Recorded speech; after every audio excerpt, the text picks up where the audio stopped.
Hello জনগণ, welcome to another episode of backstage podcast. এই পডকাস্টের এপিসোডটা very different because আমি এটাতে কাইন্ডা আমার একটা নস্টালজিক ফিল হয়েছে পুরো পডকাস্ট রেকর্ডিংয়ে। সো আমি যখন ইউনিভার্সিটিতে পড়তাম 2009 আমি পড়াশোনা শুরু করছি। ওই সময় একটা ম্যাসিভ চেঞ্জ আসছিল ইন্টারনেটে, সেটা হচ্ছে বাংলাদেশে ব্লগিং শুরু হয় মোটামুটি 2007-08 ওই সময়টা থেকে। So somewhere in blog is the biggest Bangla blog. এবং সামোহরিন ব্লগে আমি যখন লেখালেখি করতাম এবং অন্যদের লেখা পড়তাম, একজনের লেখা আমার প্রচন্ড ভালো লাগতো। ওনার নাম হচ্ছে হাসান মাহবুব। আই থিঙ্ক যারা ব্লগিং এর সাথে পরিচিত এবং ডার্ক থ্রিলার এই টাইপের লেখার সাথে পরিচিত, তারা হাসান মাহবুব ভাইকে চিনেন। তো উনি ওই সময় ব্লগে এত চমৎকার চমৎকার গল্প লিখতেন। He was like very big celebrity of the blog. তো ওভার দ্য টাইম উনি আস্তে আস্তে বই লেখা শুরু করছেন। সো আগে গল্প লেখা থেকে শুরু করে উনি ওনার প্রথম বই বের হয় 2012 সালে। সেকেন্ড বই বের হয় 2016 সালে। এগুলো সব ছোট গল্পের সংকলন। দেন উনি 16-17 একটা গল্পের বই, দেন 18 উনি প্রথম উপন্যাস লেখেন। তারপর থেকে প্রত্যেক বছর উনি আসলে বই লিখে যাচ্ছেন। তো আমি একসময় যেহেতু লেখালেখি একটু ট্রাই করতাম, এখন অন্য জিনিস লিখতে হয়, টেকনিক্যাল জিনিস, বাট স্টিল লেখালেখি টাচে আছি and I was like his big fan, still am. তো আমি ওনার সাথে এই এপিসোডে কথাবার্তা বলছি and I am very grateful to him. ওনার এখন রাত, স্টিল উনি হচ্ছে রাতের বেলা সময় দিচ্ছেন দেশ থেকে। তো ওনার সাথে কথাবার্তা হয়েছে যে ওনার এই যে লেখক হয়ে ওঠার প্রক্রিয়াটা নিয়ে আর কি, এবং ওনার যে স্পেসিফিক একটা সিগনেচার রাইটিং স্টাইল আছে, ওইটা উনি কিভাবে ডেভেলপ করলেন। সো এই অনেক কিছু নিয়ে লেখালেখি হয়েছে এবং উনি হচ্ছে যে নতুন লেখকদের জন্য সাজেশন দিচ্ছেন যে এখন যেহেতু লেখালেখি কেউ আসলে 100% ফুল প্রফেশন হিসেবে নিতে পারবে না বাংলাদেশে, ইটস নট ভায়াবল। তো এই যে অনেক কিছু নিয়ে কথাবার্তা হয়েছে, তারপর ফিটনেস নিয়ে কথাবার্তা হয়েছে বিকজ উনি এক সময় ওনার ওজন অনেক বেড়ে গেছিল। সো উনি ওখান থেকে ব্যাক করছে 100+ ওজন থেকে উনি আবার আস্তে আস্তে ফিট হয়ে আসছেন আর কি। সো এই জার্নি অনেক কিছু নিয়ে কথাবার্তা হয়েছে। আই গেস যারা ব্লগিং করতেন এবং হাসান মাহবুব ভাইকে চেনেন, they will find it very interesting conversation. So I hope that you will people like this video, subscribe to this channel, and definitely have a Facebook page আছে একটা, so keep connected to that. Enjoy this one. Thank you.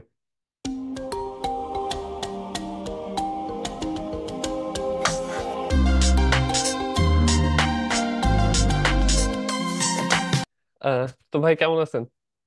হ্যাঁ, এই তো ভালো। So welcome to the podcast.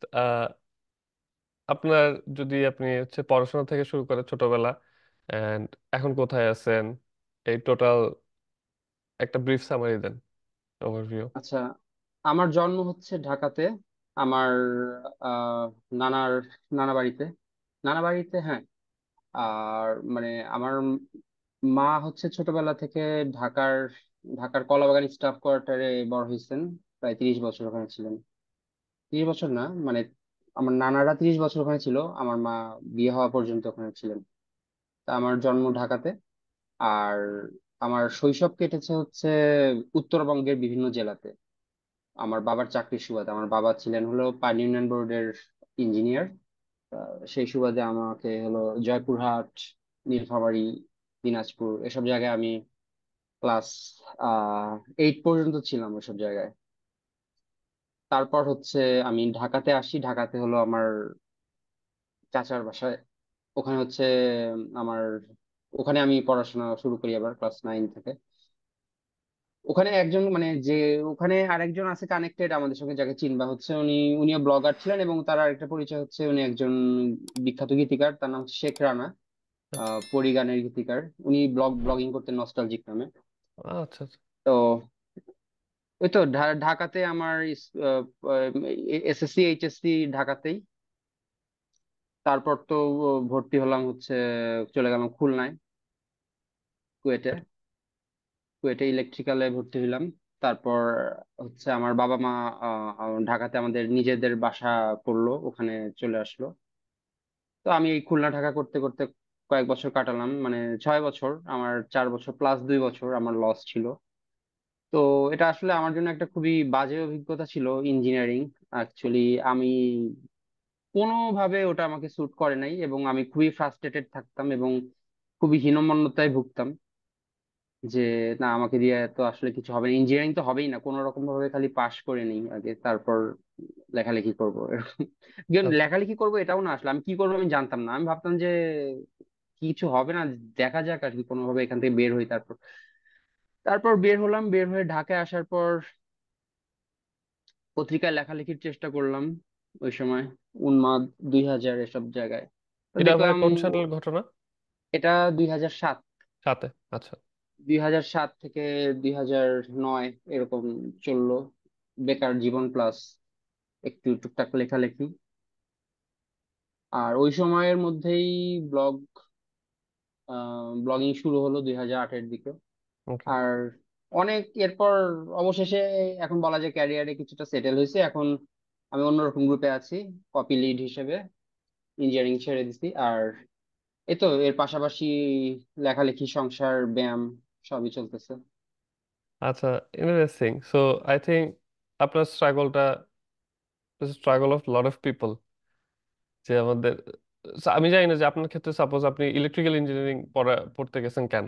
যে এটা কি kinda social social norm যে কোনো একটা মেডিকেল আর ইঞ্জিনিয়ারিং এ পড়তে হবে এরকম প্রেসারে?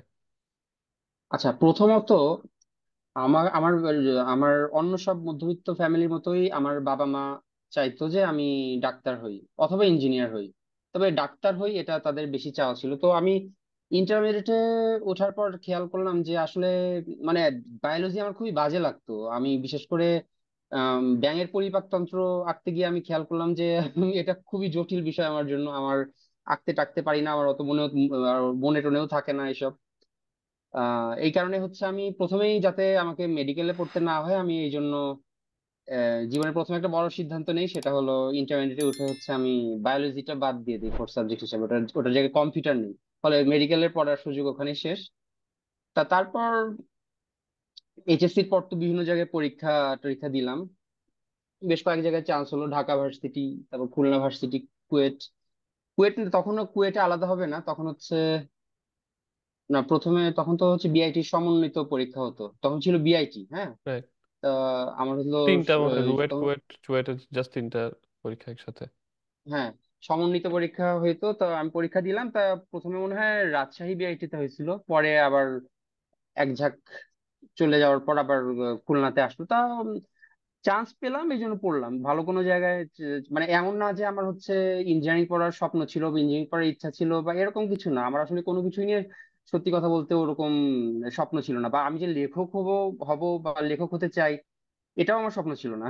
হুম আমার হুম। আসলে আহ, আমি ওরকম কোনো কোনো কিছু ভাবি নাই কখনো। এবং লেখালেখি আমি শুরুও করছি অনেক দেরিতে, সত্যি কথা বলতে। আমি চেষ্টা করছি লেখালেখি করার স্কুলে থাকতে, কিন্তু ওগুলা হয় নাই শেষ পর্যন্ত। That's fine. ইন্টারমিডিয়েটে থাকতে হচ্ছে আমি মানে মেইনলি লেখালেখি শুরু করি করি হচ্ছে তখন হচ্ছে আমার রানা ভাইয়াকে দেখে। সে হচ্ছে লিরিক লিখতেছে, বাপ্পা হুম। ভাই, সঞ্জীব দাদের সঙ্গে মিশতেছে। ওরা দেখে আমার মনে হলো যে না, আমাকে তো লিখতে হবে। আমি তো তোমার মতোই নেই, অনেক গান পাগল ছিলাম। সো মনে হতো যে না, আমাকে আমাকে আসলে লিরিসিস্ট হতে হবে। তা আমি অ্যাকচুয়ালি ব্লগেও তো দেখছো যে আমার প্রথম দিকে সব হচ্ছে কবিতা কবিতা। টবিতা, ওইগুলো হচ্ছে ওই সময়ের লেখা জিনিসপত্রই দিতাম। তো আমি প্রথমে শুরু করছি ওই এই লিরিক বা এই জাতীয় জিনিস লেখার চেষ্টা দিয়েই। ও আচ্ছা, তো কোথা থেকে আসলাম যে কেন হচ্ছে ইঞ্জিনিয়ারিং এ ভর্তি হলাম। ইঞ্জিনিয়ারিং। তো কেন ভর্তি হলাম, চান্স পাইছি এই জন্য ভর্তি হয়েছে, ওটা হ্যাঁ হ্যাঁ। কোনো বিশেষ উদ্দেশ্য না। রাইট। সো আই থিঙ্ক এটা যেহেতু মানে একটা এমন একটা অবস্থা যে আমরা কেউ আসলে ইগনোর করতে পারি না ওই সেটআপটা, বিকজ আমাদের ওই হাতে ওই অপশনটা থাকে না, যে অপশন থাকে না, এবং আমরা জানিও না যে কি আসলে আমাদের ভাল লাগতো, কি পড়লে ভাল হুম। লাগতো। হয়তোবা লাইফের একটা পরের স্টেজে গিয়ে ফিগার আউট করে যাচ্ছে ওই টাইমে হয়তো ওই জিনিসটা পড়তে পারলে ভালো হতো। আপনার কি মনে হয় এখন যে ওই সময় ইলেকট্রিক্যাল বদলে অন্য স্পেসিফিক কিছু একটা পড়তে পারলে মনে হয় ভালো হতো, অথবা না পড়লেই হয়তো ভালো হতো? হ্যাঁ, আমার আমার মনে হয় কি, আমার মনে হয় ইন্টারমিডিয়েট পর্যন্ত পড়াই আসলে আমার জন্য যথেষ্ট ছিল। আমি এর বেশি আসলে পড়ার দরকার নাই, এর বেশি। এরপরে এরপরে যা যা যা আমার শেখার, আমি আসলে মানে ইনস্টিটিউশনাল নলেজ থেকে যতটা না শিখছি, তার চেয়ে আমার নিজের উদ্যোগী পড়াশোনা থেকেই বরং আমি বেশি শিখছি। তো আমার মনে হয় আমার জন্য ইন্টারমিডিয়েট পর্যন্ত পড়াই যথেষ্ট ছিল। আর আর অন্য কোন সাবজেক্ট পড়লে ভালো হতো, মাঝে মাঝে মনে হয় যে সাইকোলজি পড়লে হয়তো বা ভালো হতো, অথবা মাঝে মধ্যে মনে হয় বাংলা সাহিত্য পড়লে ভালো হতো, কিন্তু ওগুলো আসলে মানে আমি জানি না বাংলাদেশের একাডেমিক সিস্টেমে ওই জিনিসগুলো অতটা ইন্টারেস্টিং লাগতো কিনা, স্ট্রাকচারালি আমার পড়ানো এই হয় ব্যাপারে কিনা। আসলে সন্দেহ আছে। Right, right. আচ্ছা, অ্যাকচুয়ালি সাইকোলজি যে ওয়ার্ডটা আমি এক্সপেক্ট করতেছিলাম আপনার থেকে। আপনার লেখা বললে আগে মনে হচ্ছে যে উনি মনে সাইকোলজি পড়ে। আমি যখন জানছি যে আপনি কোয়ের ইলেকট্রিক্যাল পড়েন, এর আগে আমার ধারণা ছিল যে আপনার লেখাটা পড়ে আপনি সাইকোলজি পড়েন ডিউতে, তাই। মানে সামারিন ব্লগের টাইমে আর কি। আচ্ছা, এনিওয়েজ, তো আপনার যে লেখক হিসেবে গ্রো করার যে ট্রেনিং, সো একটা জিনিস যেটা আমরা নর্ম জানি যে যারা লেখক তারা অনেক বড় পাঠক, তাদের অনেক পড়তে হয়। সো আপনার কি মনে পড়ে যে সাপোজ, এবং আমি একটা জিনিস খেয়াল করছি, মানে everyone can not be a reader, সবার পড়তে ভালো লাগে না।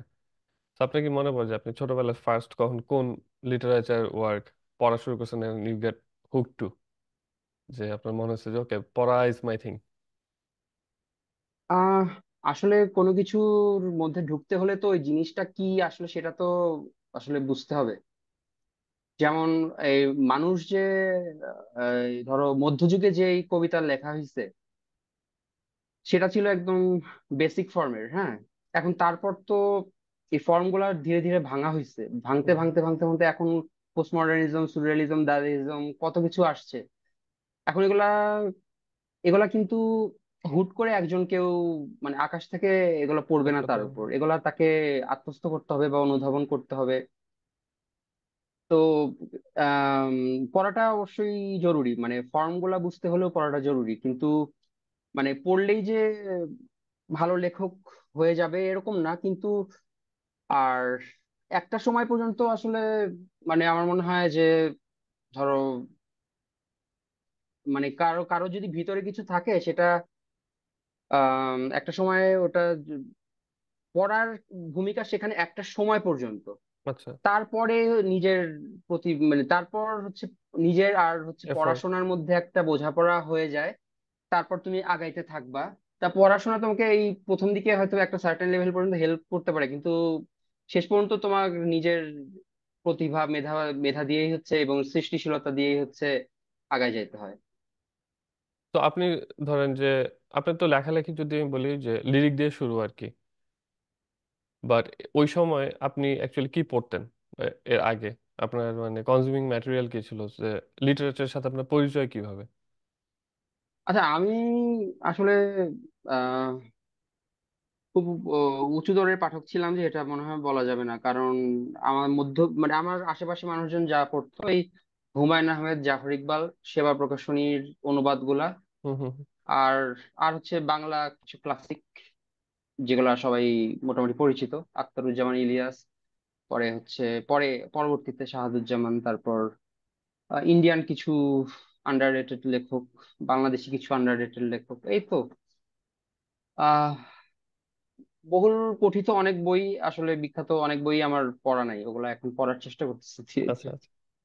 সো আপনার কখন ফার্স্ট মানে লেখার এক্সপিরিয়েন্স কখন লাইফে, যে ওকে কিছু একটা লেখা ট্রাই করে দেখি, ক্রিয়েটিভ? আচ্ছা, আমাদের কিছু একটা লেখা ট্রাই করে দেখি, এটা হচ্ছে আমাদের ক্লাস 9-10-এ যখন পড়ি, এই যে যখন আমার চাচার বাসায় আসি, তখন আমার কাজিনের সঙ্গে হচ্ছে আমাদের একটা ব্যান্ড করছিলাম হচ্ছে, হ্যাঁ। ওখানে গান লিখে আমরা গিটার বাজায় হলো আচ্ছা। গাওয়ার ক্যাসেটের রেকর্ডিং করার চেষ্টা করতাম। ও। ওই সময় গান লেখার চেষ্টা করছি। তো ওগুলা নিজের কাছেই পড়ে লজ্জা লাগছে, পরে হচ্ছে ওগুলা ছিঁড়ে ফেলছি। আর পরে যেগুলো আমি সংরক্ষণ করা শুরু করছি সেটা হচ্ছে প্রথম কলেজে ওঠার পর ফার্স্ট ইয়ারে, ওটা হলো আইব বাচ্চুকে নিয়ে একটা লিরিক লিখছিলাম। ও, আইব ফার্স্ট বাচ্চুর, ইয়ারে। আচ্ছা। হ্যাঁ হ্যাঁ, আইব বাচ্চুর গানের বিভিন্ন নিয়ে, চরিত্র নিয়ে একটা লিখছিলাম, লিরিক লিখছিলাম। ওটা পরে মনে হয়েছিল যে না, এটা রাখা যায়। তা এরপর থেকে আমি লিরিক লেখার চেষ্টা করি। তো এটা হচ্ছে কত 1999 সালে। ওকে। তারপর কয়েক মাস পর হচ্ছে প্রথম গল্প লিখি, ও না সরি, ভুলে আমি আসলে একটা গল্প লিখছিলাম, ওটা হলো ক্লাস 10-এ সম্ভবত। ও গল্পটা ওই আমার ওই বয়সের তুলনায় যথেষ্ট ম্যাচিউর। ম্যাচিউর এবং হচ্ছে মেটাফরিক একটা গল্প ছিল। এটা হলো গল্পটার বিষয়বস্তু ছিল হচ্ছে নরকের যন্ত্রণা নিয়ে। এটা আচ্ছা, হলো আচ্ছা, আচ্ছা, এটা হচ্ছে আমি আমি ইসে পড়ছিলাম যে মাসিক মদিনা, যে আচ্ছা, ওখানে আচ্ছা। হলো যে দোজখে মানুষ চিরকাল জ্বলতে থাকবে। এটা তো আমার কাছে এই জিনিসটা স্ট্রাইক করছিল যে মানুষ কিভাবে চিরকাল হলো একটা জায়গায় জ্বলতে চলে। পারে, মানে মানে মানুষকে তো শেষ পর্যন্ত হচ্ছে কোনো না কোনো ভাবে জীবন যাপন করার একটা ওয়ে বের করে নিতে হয়। মানুষ, আমি যদি পৃথিবীতে থাকা অবস্থায় যদি আমি জ্বলে পুড়ে যাই, আমি মরে যাব, আমি কতক্ষণ এই যন্ত্রণা সহ্য করবো? কিন্তু ওখানে অনন্তকাল কিভাবে হচ্ছে একটা মানুষ আগুনে পোড়ার জ্বলতেছে। যন্ত্রণা সহ্য করা সম্ভব? তা এইরকম একটা চিন্তা নিয়ে একটা ইলেকশন, যে পৃথিবী ধ্বংস হয়ে গেছে, তারপর সবাইকে নরকে নিয়ে যাওয়া হয়েছে, যাদের আর কি নরকে যাওয়ার কথা। তারপর নরকে তারা পুড়তেছে, তারপর পুড়তেছে পুড়তেছে, যন্ত্রণা পাচ্ছে ওরকম, পেতে পেতে এক সময় তারা ওই যন্ত্রণার মধ্যেই তারা একটা সুখ পাওয়ার আচ্ছা চেষ্টা আচ্ছা। করলো। এরকম একটা গল্প ছিল আর কি ক্লাস টেন। ওটাও অবশ্য হারিয়ে গেছে। এইভাবেই আর কি লেখালেখি। তাও পরে আর কি ক্লাস ইন্টারমিডিয়েটে ওঠার পর লিরিক লেখার চেষ্টা। ওকে। আর তারপর তারপর আবার গল্পও লিখছিলাম ওই সময় কিছু কিছু। তবে তখন মূলত লিরিক জাতীয়, লিরিক বা ছন্দ মিলানো কবিতা হ্যাঁ হ্যাঁ। লেখার প্রবণতাই বেশি ছিল। তো তাইলে একটা জিনিস মোটামুটি আমি যেটা বুঝলাম যে ইটস ভেরি ক্লিয়ার যে এখন আপনার লেখক হিসাবে একটা আলাদা স্পেস হয়ে গেল। ওই সময় আপনার যে কনজিউমিং ম্যাটেরিয়াল আর ফার্টিলাইজার যেটা বলি ইস কাইন্ডা বাংলাদেশের মধ্যবিত্ত ফ্যামিলি আর যে 10টা বই পড়ে মোটামুটি ওই রকম গানের লিরিক, হ্যাঁ। পেপার হুম। পত্রিকা। It's very interesting. কারণ আমি অনেক সময় দেখছি যারা মোটামুটি একটু স্পেশাল একটা ট্র্যাকে, নিশ একটা ট্র্যাকে যায়, তাদের কোনো না কোনো একটা এলিমেন্ট থাকে যেটা অ্যাকচুয়ালি ওদেরকে ওই ট্র্যাকটায় নিয়ে যায় আর কি। So anyways, hmm. So coming back to 2008, 2007, 8, 9, যখন আপনি ব্লগিং শুরু করলেন, সাবমেরিন ব্লগ যে এক্সিস্ট করে আপনি জানছেন হুম। কিভাবে প্রথম? আমি কিভাবে জানছি? এটা সম্ভবত রানা ভাইয়া বলছিল। তো আচ্ছা। ও হচ্ছে বাংলাতে যে লেখা যায়, ও একদিন আমাকে বললো যে দেখো বাংলা, কম্পিউটারে বাংলায় লিখতেছি। তখন হচ্ছে আমরা, সে থাকতো হচ্ছে সে লন্ডনে আর আমি আচ্ছা। ঢাকায়। তখন আমাদের বাংলাদেশের 1% বা তারও কম ইন্টারনেট ইউজারদের মধ্যে মনে হয় আমি একজন ছিলাম। কম্পিউটারে ইউজ করতাম ইন্টারনেট তখন, ফেসবুক ইউজ করতাম আর কি। হুম। ফেসবুকে একটা বাংলা স্ট্যাটাস দেখালো, তখন শুনলাম যে অভ্র নামে একটা অভ্র। জিনিস আসছে, এটা দিয়ে নাকি মানুষ লেখালেখি করতেছে। তো ও হচ্ছে ব্লগের ঠিকানা দিল, ও মনে হয় সচলায়তন দিছিল মনে হয় সচল। প্রথমে। হম। কিন্তু আমি মনে হয় পরে সচলায়তনে, আমি মনে হয় সচলায়তনের ঠিকানা দিছিল, কিন্তু তখনই আমি শুরু করি নাই ব্লগিং। পরে সার্চ টার্চ করে মনে হয় সাবমেরিন ব্লগ আসছে, ওখানেই দেখলাম যে ইজি অ্যাক্সেস, অনেক ইউজার, তো ওখানে একটা অ্যাকাউন্ট খুলে ফেললাম। তারপরে পুরাতন একটা কবিতা দিলাম। টু লাভ তারপর বার্ডস। টু লাভার্স, দুই নেত্রীকে নিয়ে একটা রূপক কবিতা। আচ্ছা। সো তারপর দেখলাম যে, হ্যাঁ, হ্যাঁ হ্যাঁ, বলেন বলেন, তারপর সরি। তারপর তারপর হচ্ছে কমেন্ট অ্যাক্সেস পাওয়ার পর দেখলাম যে ব্লগে হচ্ছে বিশাল গ্যাঞ্জাম চলে একটা বিষয় নিয়ে। তখন হচ্ছে অমির রহমান পিয়ালের ওই যৌবন জ্বালা, ওই বিষয়টা নিয়ে। তখন আমি প্রথম কমেন্টটাই করলাম আরিফ জেবতিকের ব্লগে, একটা ক্যাচাইল্লা কমেন্ট। ওই প্রথম কমেন্ট থেকে অমির রহমান পিয়ালের সঙ্গে একটা ঝামেলা শুরু। তো তো ওইভাবে আর কি ব্লগিং এর মজাটা, ক্যাচাল ছাড়া তো আর কি ব্লগিং এর অ্যাডিকশনটা ওইভাবে আসে না। তো প্রথমে ওই ক্যাচাল থেকেই শুরু হয়ে গেল। তো তারপর চললো আর কি অনেকদিন। ও আরেকটা ব্যাপার যে, আমার কাছে একটা হাই স্পিড ইন্টারনেট কানেকশন ছিল কিছুদিন, আমাদের বাসার একজন ভাড়াটের সুবাদে পাওয়া। তো ওইটা দিয়ে আমি প্রচুর ফেসবুক ইউটিউব ওই সময় ঘাটাঘাটি করছি। পরে যখন তারা চলে গেল, ওই ইন্টারনেট কানেকশন খুলে নিয়ে চলে গেল, তখন হচ্ছে আমি আমার টেলিফোনের লাইন দিয়ে খুবই লো স্পিডের ইন্টারনেট ইউজ করতাম। ওইখানে ওই টেক্সট নির্ভর সাইট ছাড়া আর কিছু করা যেত না, সাবমেরিন ব্লক। তা আমার এই সাবমেরিন ব্লক ছাড়া আর অন্য কোনো অপশনও ছিল না অপশন তখন। নেই। ওকে। হুম। তো আপনার যে প্রোফাইল, সাময়িক ব্লগের যে প্রোফাইল পিক হুম। আর আপনার যে বায়ো, ফসিলস এর গানের লাইন, হুম। এই দুইটা হ্যাঁ। জিনিস কিন্তু অনেক আইকনিক। সো এই দুইটা জিনিস আপনি কিভাবে সেট করছেন, কেন? আচ্ছা, আমার তো, আমি 2000, যখন ওই সময়টা 2007 থেকে 2009, তো তখন তো মানুষ যখন হলো, আহ মানুষের যখন কোনো আশা থাকে না, যখন মানুষ নিজেকে একদম অপদার্থ মনে করে, যখন হচ্ছে মনে করে যে তার মধ্যে আসলে কিছু দেওয়ার নাই, এবং তার মানে আমি তখন মনে করতাম যে আমার প্রত্যেকটা দিনই হচ্ছে শেষ দিন, বা হুম বা আমার সামনেও কোনো সুদিন নাই, বা এই যে, তো ওই সময় স্বাভাবিকভাবে ধ্বংসাত্মক চিন্তা ভাবনাই বেশি আসতো। ও ও, তখন আবার একটা ব্যর্থ প্রেমের ব্যাপারও ছিল। হুম। সো এসব মিলে প্রেম ভালোবাসা নিয়ে প্রচন্ড বিরক্তি এবং আহ এসব আর হচ্ছে ওই ভায়োলেন্সের প্রতি আসক্তি, মানে সত্যিকারের ভায়োলেন্স না, যেটা অন স্ক্রিন ভায়োলেন্স। হুম হুম হুম। যেমন ক্লকওয়ার্ক অরেঞ্জে যেটা ভায়োলেন্স জিনিসটা এত সুন্দরভাবে পোর্ট্রে করছে স্ট্যানলি কুব্রিক, যে মানে নতুন ধরনের স্ল্যাং, নতুন ধরনের পোশাক আশাক, তারপর নতুন ধরনের কথার ভঙ্গি, এসবের মাধ্যমে ভায়োলেন্স কে রিপ্রেজেন্ট করা, এটা আমি মোটামুটি প্রথমবার দেখেই আমি মানে মোটামুটি সম্মোহিত হয়ে গেছিলাম আর কি ওই ছবিটার প্রতি, ক্লকওয়ার্ক অরেঞ্জ এবং লিটল অ্যালেক্স। তা মনে আচ্ছা হতো যে, এবং তখন আমি ভালো কিছু চিন্তা করতাম না, সব খারাপ কিছু চিন্তা করতাম, মনে হতো যে হ্যাঁ এটাই ঠিক আছে, এরকম কোনো কিছুই আমার জীবনেও অপেক্ষা করতেছে, ওকে। আর অপদার্থ, দুইটা গান আমার দুইটা গান আমি আমার সঙ্গে খুব কানেক্টেড ফিল করি, এবং এই কানেকশনটা এই 43 বছর বয়সে এখনো আছে মনে করি আমার, কারণ ওটা এত গভীরভাবে ভিতরে ঢুকে গেছে। একটা হচ্ছে এই ফসিলস এর অপদার্থ জন্ম আমার, অপদার্থ কর্ম আমার, আমার অপদার্থকে মাহাত্ম্য ভেবো না। আমার অপদার্থকে মাহাত্ম্য ভেবো না, এটা এই সময় ওই জন্য লেখা যে যখন আমি, এটা আসলে আরো পরে লেখা, একদম প্রথমেই লেখা ছিল না এটা। আচ্ছা পরে যখন দেখলাম যে আমি ব্লগে হচ্ছে আমার অনেক মানুষ আমার লেখা পড়তেছে, আমাকে বড় কিছু ভাবতেছে, আমি আমি বিশাল কিছু এরকম মনে করতেছে, তখন ওটা লিখে রাখছিলাম যে আমি আসলে একটা অপদার্থ, আমাকে অত মহৎ ভাবার কিছু নাই। আচ্ছা, ইন্টারেস্টিং। এ আই তো থিঙ্ক, ওটার পরে পাল্টানো হয়নি। আচ্ছা, আই থিঙ্ক এটা একটা ভালো সিগনেচার একটা থাকে। যেমন আমি আমি তো অবশ্যই এখন ব্লগিং করি না, বাট আমি যে ওই শুরুতে আমার যে বায়ো ছিল যে মরার আগে মেটালিকা মাস্টার অফ পাপেট শুনতে চাই, সো মেটালিকা আর মাস্টার অফ পাপেটস নিয়ে আমার এখন আর ওই তো আগের মতো ক্রেজিনেস নেই, but sometimes I go back to the blog, দেখি আচ্ছা আহ, ওই টাইমটা জাস্ট চোখের সামনে আসে আর কি, ফিলস গুড। হ্যাঁ, এনিওয়ে, আর আরেকটা আরেকটা গানের কথা বলতেছিলাম হচ্ছে এই অপদার্থ, এই গানটা আরেকটা হচ্ছে রেডিওহেডের creep, I tip am a creep, tip. I am a weird. এটা আমি খুবই কানেক্টেড ফিল করি এই দুইটা গানের সঙ্গে।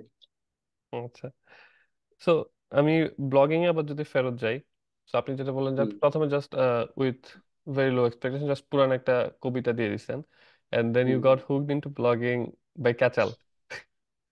হ্যাঁ তো হ্যাঁ। আপনি যদি জাস্ট ফ্রি ফর্ম আপনার ওই সময়ের এক্সপিরিয়েন্সটা বলেন, যে 2008 থেকে 2013 পর্যন্ত এই 5 বছরের টাইমটা, বিকজ এরপরে একটা ম্যাসিভ চেঞ্জ আসছে ব্লগিং এ, বাট ওই যে 5 বছর, ওই টাইমটা আমি খুব সম্ভবত 2010-এর দিকে ওর 9-এর দিকে অ্যাকাউন্ট খুলছি।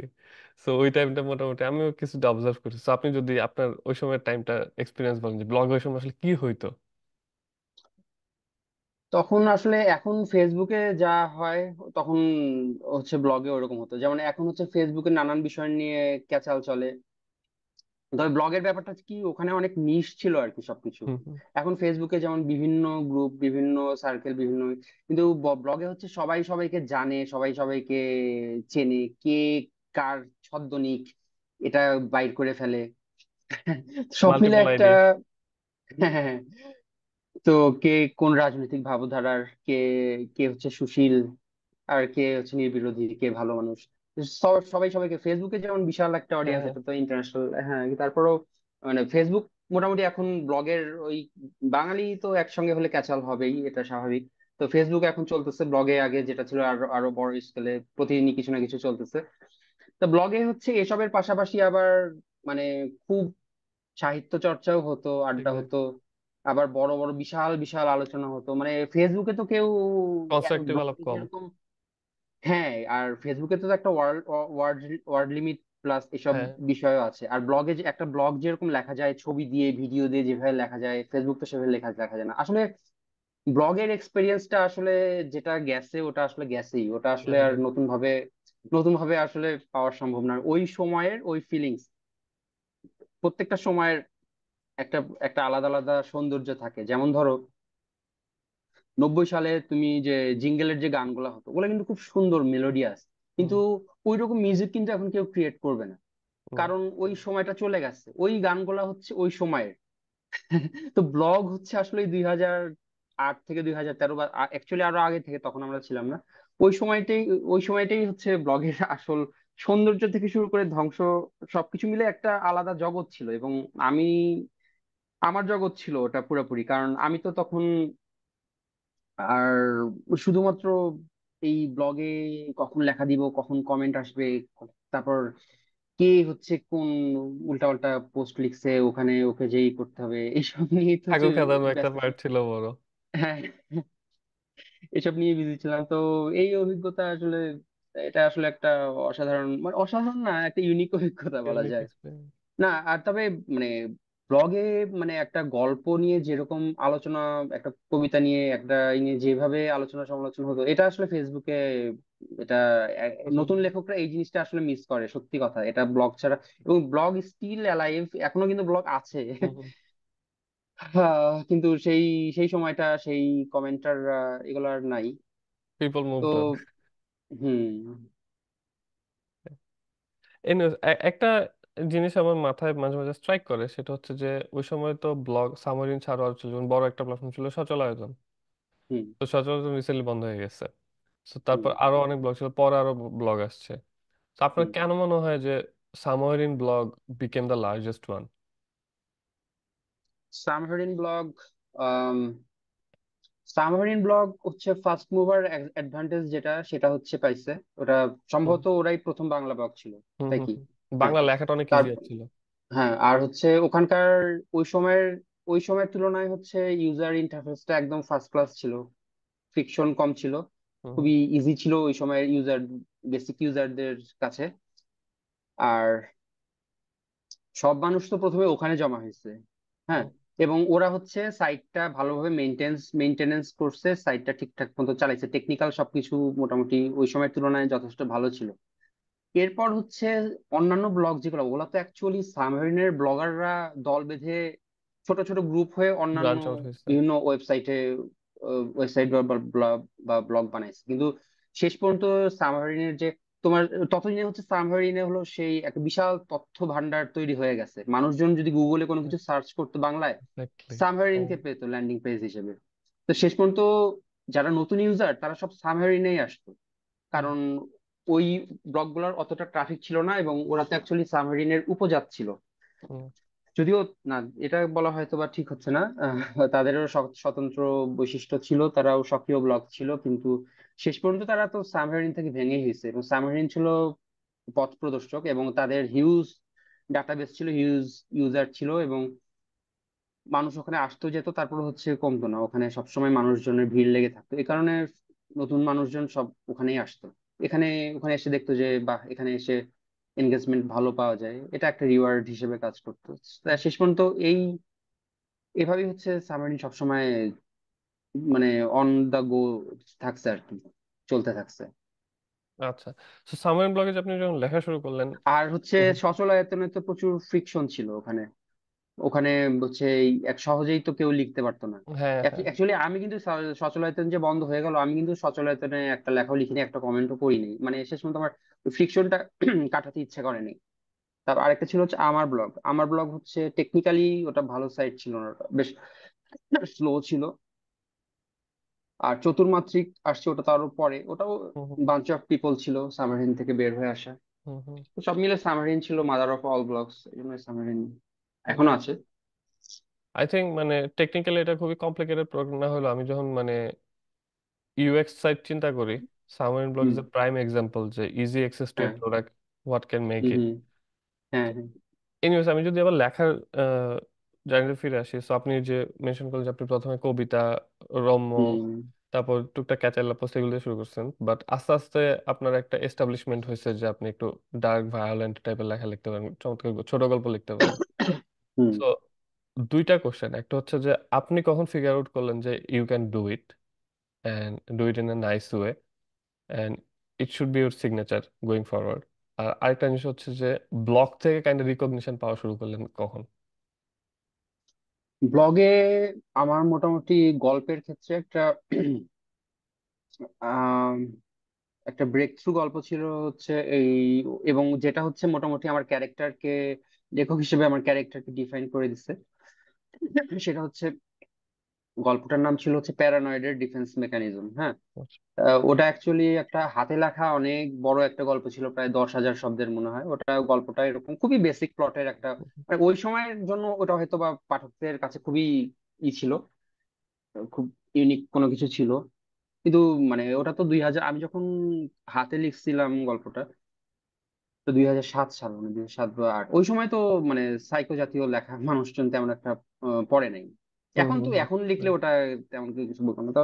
ওরকম বিশাল একটা লেখা অনেকদিন ধরে লিখছিলাম। তো তোমাকে তো আমার ওই সময়কার অবস্থা আগে বলছি, যে ওই সময় হ্যাঁ আমি হ্যাঁ। ক্লকওয়ার্ক অরেঞ্জ, ভায়োলেন্স এইসব জিনিসপত্র নিয়ে অনেক থাকতাম, ধ্বংসাত্মক চিন্তা ভাবনা করতাম। তো ওখানে এরকম একটা চিন্তা করছি যে আমার মতোই মোটামুটি আমারই একটা ভার্চুয়াল একটা ভায়োলেন্স অবসেসড ভার্চুয়াল বেকার একটা ছেলেকে নিয়ে, যে হচ্ছে একটা মেয়েকে পছন্দ করে, কিন্তু সেই মেয়েটা হচ্ছে অন্য কারো এখন, মানে তার হচ্ছে না শেষ পর্যন্ত। এখন সেগুলাকে নিয়ে তার একটা, তার মনোজগতের যে পীড়ন, যে ভায়োলেন্ট চিন্তা ভাবনা, ওগুলা নিয়ে একটা দীর্ঘ গল্প লিখছিলাম।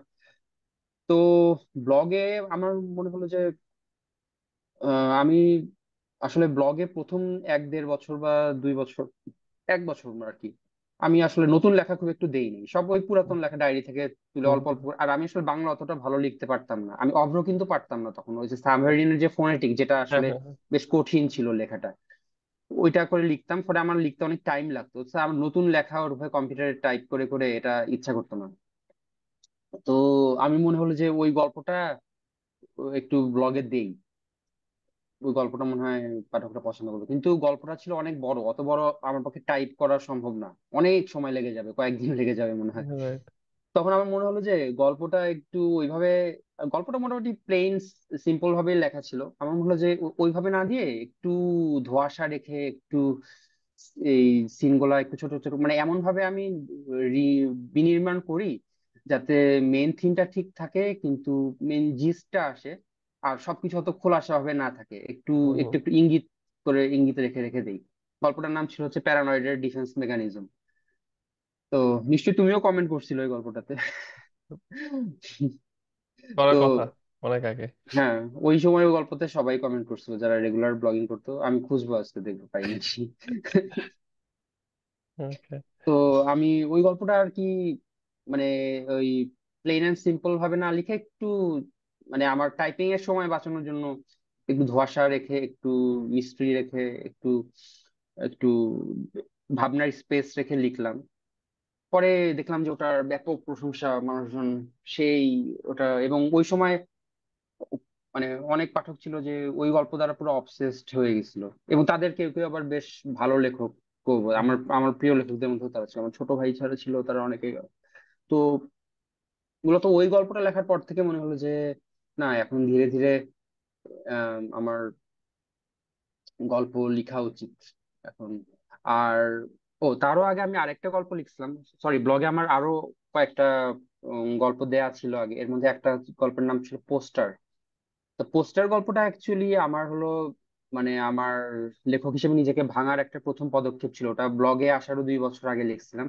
তো হুম এর হুম। আগে আমি যে গল্পগুলা লিখছিলাম সেগুলো হচ্ছে জাস্ট একটা চিন্তা করছি, চিন্তাগুলা লিখে যাওয়া একদম লিনিয়ার ভাবে। কিন্তু মানে একজন স্টোরি টেলার কি আসলে কি করতে হয়, গল্পটা হচ্ছে সুন্দর করে বলতে হয়, গল্পটাকে অলংকৃত করতে হয়, গল্পটাতে নিজের ভাবনা, নিজের ইনসাইট এগুলাকে হচ্ছে ইমপ্লিমেন্ট করতে হয়। তো আমার ওরকম ওরকম পোস্টার গল্পটাতে আমি প্রথমবার মনে হয়েছে যে না, এবার আমি মনে হয় মানে লেখকরা যেভাবে লেখে সেভাবে, মানে প্রতিষ্ঠিত লেখকরা যেভাবে গল্প লিখে থাকে সেভাবে আমি লিখতে পারছি 2007-এর দিকে ওইটা। কিন্তু তারপরও আলসামি করে আর লেখা হয়নি। পরে পরে ওই প্যারানয়েডের ডিফেন্স মেকানিজম গল্পটা দেওয়ার পর থেকে ওখানে বিপুল সাড়া পাওয়ার পর পর থেকে আর কি মনে হলো যে এইভাবে আমার যে বিক্ষিপ্ত বিক্ষিপ্ত চিন্তা ভাবনা গুলো আছে, তখন প্রথমবারের মতো আমি ফিল করলাম যে গল্প লিখতে হলে যে একদম শুরু থেকে শেষ পর্যন্ত একটা লিনিয়ার স্টোরি বলতে হবে, হুম প্রচুর হুম। গল্পের এলিমেন্ট থাকতে হবে এমনটা না, প্রচুর অ্যাবস্ট্রাক্ট জিনিসও থাকতে পারে। এটা আমার নিজের নিজের নিজের অনুধাবন ছিল স্টাইল। আর কি। মানুষ ভাবতো যে আমি অনেক কিছু পড়ছি, বাইরের অনেক কিছু নিয়ে পড়াশোনা করে ফর্মটা, কিন্তু তখন আমি সুরিয়ালিজম, ম্যাজিক রিয়েলিজম কাকে বলে আমি কিছুই জানতাম না আসলে। কিন্তু ভেরি ন্যাচারাল। হ্যাঁ, এটা বাই নেচার। পরে পড়াশোনা করছি, পরে আরো অনেক কিছু জানছি, পড়ছি, দেখছি। কিন্তু পরে ওই গল্পটার মাধ্যমে পরে মনে হলো যে না, আমার এখন থেকে আসলে গল্পই লেখা উচিত। এই আমার যে চিন্তাগুলা, দৃশ্যকল্পগুলা যেগুলো মাথায় আসে, ওগুলো আমি একটু অ্যাবস্ট্রাক্ট ভাবে, ধোঁয়াশাচ্ছন্ন ভাবে, বা মানুষের চিন্তার অবকাশ থাকবে এইভাবে আমি রাখবো। ওই ওই তখন থেকেই বলা যায় যে শুরু ওই গল্পটার মাধ্যমে। তারপর থেকে প্রতি মাসে এই গল্প লিখতে থাকি, একটা দুইটা করে। সো আপনার ওই টাইমটা আই থিঙ্ক যে 2010-এর দিকে মোটামুটি আপনার একটা আইডেন্টিটি ক্রিয়েট হয়ে গেছিল, যে আপনি হুম এই স্পেসিফিক প্যাটার্নের গল্প লিখতেছেন, ইজ ভেরি ইউনিক, ব্লগার কেউ লেখে না, লিখতে পারে না। হুম। সো ওইখান থেকে আপনি যখন 2012-তে প্রথম বই প্রকাশ করবেন ভাবলেন, ওই ট্রানজিশনটা কিভাবে হয়েছে, যে আপনি কখন ভাবলেন যে ওকে আমার একটা বই পাবলিশ করা উচিত? আচ্ছা, আমি তো ভাবলাম এটা 2010-এ, যখন দেখলাম যে অনেকেরই ব্লগে বই টই বের হচ্ছে, তারপর দু একজন আমাকে বললো যে অমুক প্রকাশকের কাছে যাও, যে দেখো কি হয়। আর তখন তো আমি তো তো তখন এত ব্লগে এত আমার শুভানুধ্যায়ী এত ভক্ত, আমি ভাবলাম যে যাই, একটা পান্ডুলিপি নিয়ে যাই, যাই এবং বইটা প্রকাশ করে আসি। তো আমি হচ্ছে গেলাম শুদ্ধস্বরে টুটুল ভাইয়ের কাছে। তো উনি আমার সঙ্গে কথা বললেন, সময় দিলেন, তারপর বললেন পান্ডুলিপি নিয়ে আসো। তখন তো আসলে ওরকম মেল টেল করার ব্যাপার ছিল না, তখন হাতে লেখা পান্ডুলিপি আমি প্রিন্ট করে হচ্ছে নিয়ে গেলাম, দিলাম, বলে হ্যাঁ আমাদের সম্পাদক প্যানেল দেখবে, তারপর আপনাকে জানাবে। পরে জানালো যে মনোনীত হয়নি, তারা এটাকে প্রকাশের উপযোগী মনে করছে। আমি তো তখন আকাশ থেকে পড়লাম কি, আমার মানে তখন হচ্ছে আমার যেটা হচ্ছে একমাত্র অবলম্বন, আমার লেখালেখি, আমার গল্প, আমার ব্লগ, সেইটা হচ্ছে প্রকাশের উপযোগী না, তাহলে আমার জীবনে আর কি থাকলো। তখন কিছু ধ্বংসাত্মক কাজকর্ম করলাম একটা, আচ্ছা ওটা পার্সোনালি বলবো না। হ্যাঁ থাকে। এত কিছু এখানে করার দরকার নেই, যাই হোক। তো তখন খুবই হতাশ হলাম। তখন তারপর আমার যারা কাছে মানুষজন, তখনকার কাছে মানুষরা এখনকার কাছে মানুষ হিসেবে আর নাই, এটাই হচ্ছে বাস্তবতা। যাই হোক, তারা আমাকে সান্ত্বনা টান্তনা দিল। ওটা 2010-এ মনে হয়। হুম হুম হুম। তারপর আবার ব্লগে মন দিলাম। পরে 2012-তে হলো আমাকে বাকি বিল্লাহ ভাই নক দিলেন। উনি হচ্ছে, তখন তার কাঠ পেন্সিল নামে একটা প্রকাশনী ছিল, বল যে হাসান, আমি আমি আপনার বই, গল্পের বই প্রকাশ করতে চাই। তা আমি তো শুনে তো মহা খুশি যে অবশেষে আমার বই প্রকাশিত হতে যাচ্ছে। তো আমি তখন আর কি ব্লগ থেকে মানে এভাবেই আসছিল ব্যাপারটা, যে আমাকে তিনি বললেন যে আমার বই প্রকাশ করবেন। তো আমি ব্লগ থেকে কিছু 17টা গল্প মনে হয় সিলেক্ট করলাম, এবং সিলেক্ট করলাম মানে জাস্ট সিলেক্ট করে কপি পেস্ট করে দিয়ে দিছি, মানে কোনো এডিট ফেডিট কিচ্ছু করি নাই, মানে তখন হুম অত হুম হুম। সবকিছু বুঝতামও না। Right. পরে হচ্ছে দিগন্ত নামে একটা ছেলে ছিল, মোহিত হাসান দিগন্ত, ওকে বললাম ওগুলা বিজয়ে কনভার্ট করে দাও। ও অনেক কষ্ট করে সময় নিয়ে করলো, ওকে বইটা উৎসর্গ করলাম। তারপর আর কি ওই সময় ও তার মধ্যে আমার বিয়েও হয়ে গেল। তারপর তারপর নতুন বউ নিয়ে হচ্ছে বইমেলায় গেলাম বই মোড়ক উন্মোচন করতে। এই তো। রাইট। আপনার তো যদি personal, but still I think we can acknowledge যে আপনার তো মানে বিও ব্লগের থ্রুতে। হ্যাঁ হ্যাঁ হ্যাঁ, একদম পুরোপুরি। তো মানে আপনি কি, হ্যাঁ, মানে কমফোর্টেবল শেয়ার করতে? হ্যাঁ হ্যাঁ, কোনো সমস্যা নাই। মানে ব্যাপারটা মানে আমি মানে করতেছি এই কারণে যে এই সময় অনেক অনেক ধরুন অনেকগুলা মানে অনেক চিন্তা হচ্ছে মাথায় এসে করে, মানে ওই বাটারফ্লাই এফেক্ট বলে একটা কথা আছে না, হুম যে হুম হুম হুম। ওই সময় যদি সাবমেরিনে আমি ব্লগটা না খুলতাম, বা সাবমেরিনে নিয়মিত না হয়ে আমি অন্য কোনো ব্লগে নিয়মিত হতাম, তাহলে হয়তো বা আমার জীবনে অনেক কিছুই অন্যভাবে হয়ে যেত। এই ব্যাপারগুলো আজকে আর কি মনে আসতেছিল।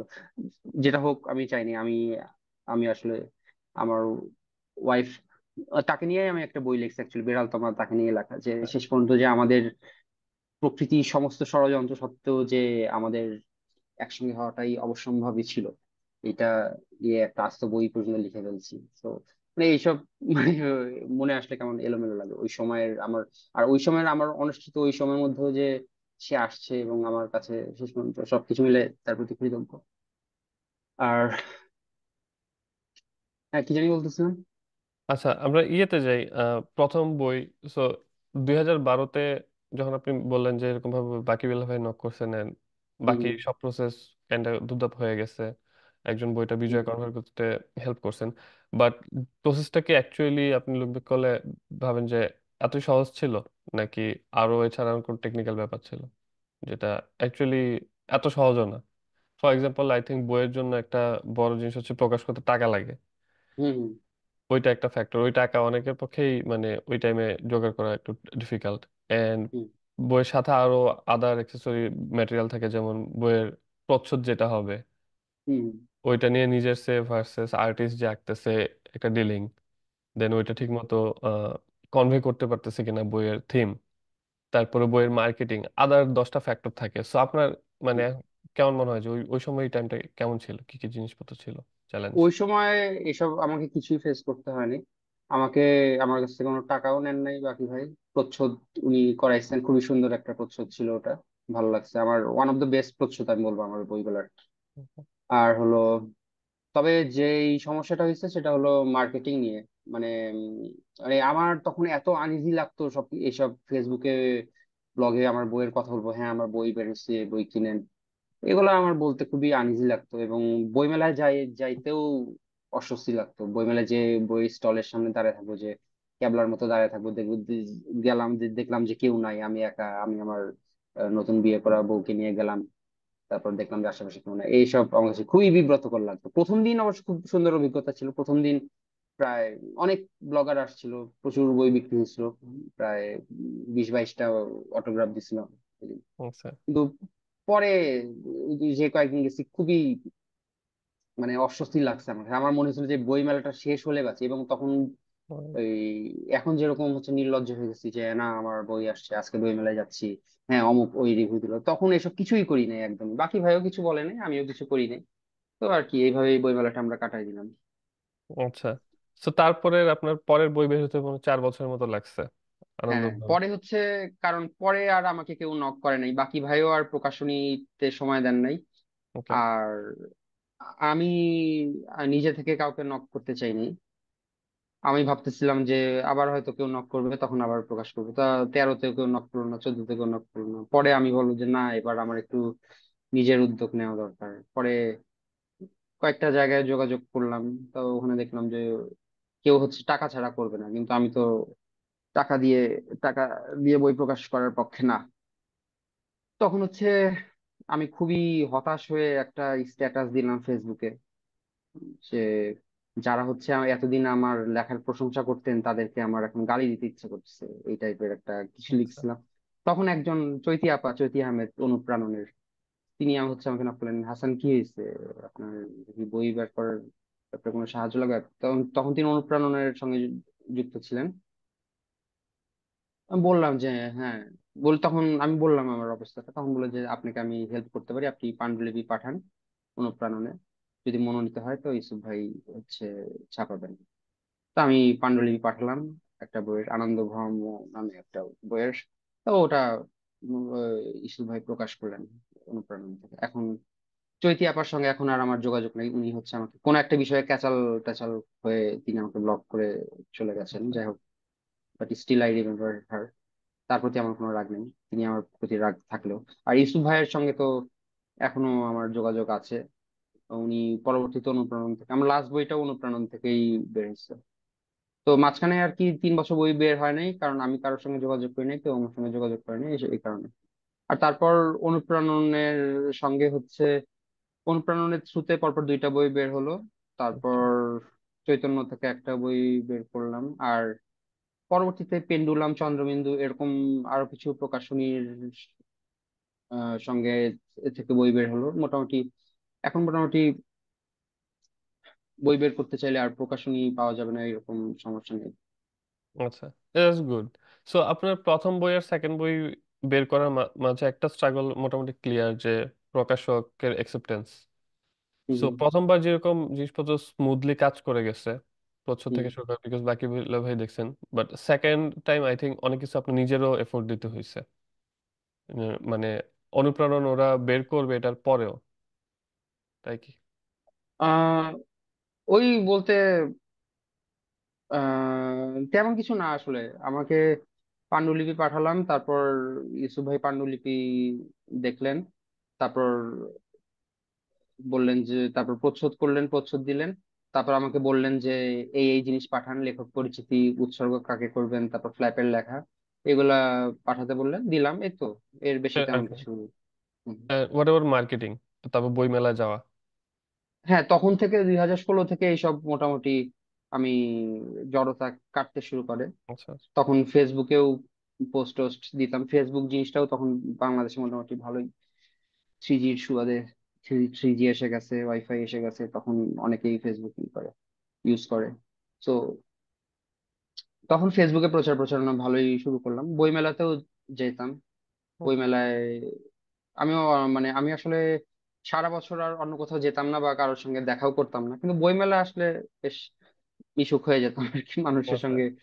অনেকদিন পর দেখা সাক্ষাৎ হতো, কথা হতো, ভালোই লাগতো বইমেলার মানে বইমেলায় আমার কারোর সঙ্গে কথা বলতে বা দেখা করতে খারাপ লাগে না, কিন্তু অন্য অন্য সময় কারোর সঙ্গে কেউ দেখা করতে বললে, কথা বলতে গেলে অনেক অনীহা অজুহাত, না আজকে টায়ার্ড, আজকে সময় নেই, আজকে। কিন্তু বইমেলায় আমার এটা বেশ এনজয় করা শুরু করি তখন থেকে, এই সেই 2016 থেকে 2024 এখন পর্যন্ত মোটামুটি এটা বজায় আছে বলা যায়। আচ্ছা। সো আপনার যে থার্ড বই যেটা, ওইটাও ছিল হুম গল্প। আপনার প্রথম তিনটা বই হুম হচ্ছে যে ছোট ছোট গল্পের হুম কি বলে সংকলন। দেন ফোর্থ বইটা হচ্ছে উপন্যাস। এন্ড আই হ্যাঁ থিঙ্ক একটা major difference with the previous books is যে আপনার প্রথম কয়েকটা বইয়ের অনেকগুলা ম্যাটেরিয়াল হচ্ছে ব্লগ থেকে আসছে, যে আগে লেখা গল্প ছিল। বাট উপন্যাসটা আই হুম, গেস যে আমি বই বের করব, ওই একটা গোল নিয়ে হ্যাঁ লেখা হ্যাঁ শুরু করছেন। সো হ্যাঁ। ওই ট্রানজিশনটা কেমন ছিল, যে কোন জিনিস আপনার কাছে ডিফিকাল্ট মনে হয়েছে, আর কখন ভাবলেন যে আচ্ছা আমার উপন্যাসই লিখতে হবে? আচ্ছা, আমার মাথায় ওই সময় তিনটা গল্প বই বের করার পর আমার মাথায় একটা আম, দুইটা খুব স্ট্রাইকিং থিম আসে গল্পের, এবং এর মধ্যে একটা হচ্ছে বাস্তব জীবন থেকে নেওয়া। ওটা হচ্ছে আমি আম, অফিসে যাওয়ার পথে একটা দুর্ঘটনার প্রত্যক্ষ করি। যে একটা, আমি যাওয়ার সময় দেখি যে মানে যেতে যেতে যেতে দেখতেছিলাম যে খুব সুন্দর কয়েকটা কুকুরের বাচ্চা ওরা খেলা করতেছে। হ্যাঁ, তারপর কিছুক্ষণ পর আমি সামনে যেয়ে দেখি যে ওরা মৃত অবস্থায় পড়ে আছে। ওই কুকুরের বাচ্চাগুলো, ওদেরকে একটা হচ্ছে গাড়ি চাপা দিছে এবং ওরা ছটফট করতেছে। আহ, তারপর ফিরে আসার সময় দেখি যে ওই চারটা মৃত বাচ্চার পাশে হচ্ছে তাদের মা বসে আছে। ওই দৃশ্যটা খুবই আমাকে স্ট্রাইক করছিল। এই সঙ্গে সেই সঙ্গে আরো একটা গল্পের থিম আমার মাথায় আসলো যে আমার আমার ওই সময় হচ্ছে খুব ক্লান্ত লাগতো, যে একটা বড় ছুটি হলে ভালো হতো। হুম, তো ছুটি বলতে কি আছে, মেডিকেল লিভ, ক্যাজুয়াল লিভ, আর যদি বাচ্চা কাচ্চা হয় তাহলে হচ্ছে 10 দিনের একটা লিভ। তো মনে হচ্ছে তখন যদি আমার মনে হচ্ছে তখন যদি আমি আমি যদি মেয়ে হতাম তাহলে হচ্ছে আমি মাতৃত্বকালীন ছুটি 6 মাস পাইতে পারতাম। তো হুম, তখন হচ্ছে এরকম একটা চিন্তা মাথায় আসে যে একটা মেয়ে যদি এরকম করে, সে এতই ক্লান্ত যে সে ছুটি চায়, শুধুমাত্র ছুটি পাওয়ার জন্য মা হতে চায়, এরকম কি হওয়া সম্ভব? এতটা ক্লান্ত এবং এতটা একাকী কি কারোর পক্ষে হওয়া সম্ভব? পরে এই দুইটা থিম আমার প্যারালালি হচ্ছে মাথার মধ্যে কাজ করতে থাকে। তো তারপর আমার মনে হলো যে এই দুইটা মিলে একটা উপন্যাস হতে পারে, এবং তারপর মনে হলো যে এটা তো আসলে ছোট একটা গল্পের মধ্যে বলা সম্ভব না, এটার জন্য আসলে উপন্যাস লিখতে হবে।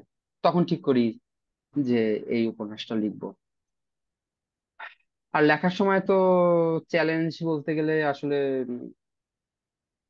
মেইন চ্যালেঞ্জ যেটা আমার কাজ করছে সেটা হচ্ছে কুকুর হচ্ছে ওই উপন্যাসের একটা বড় চরিত্র ছিল।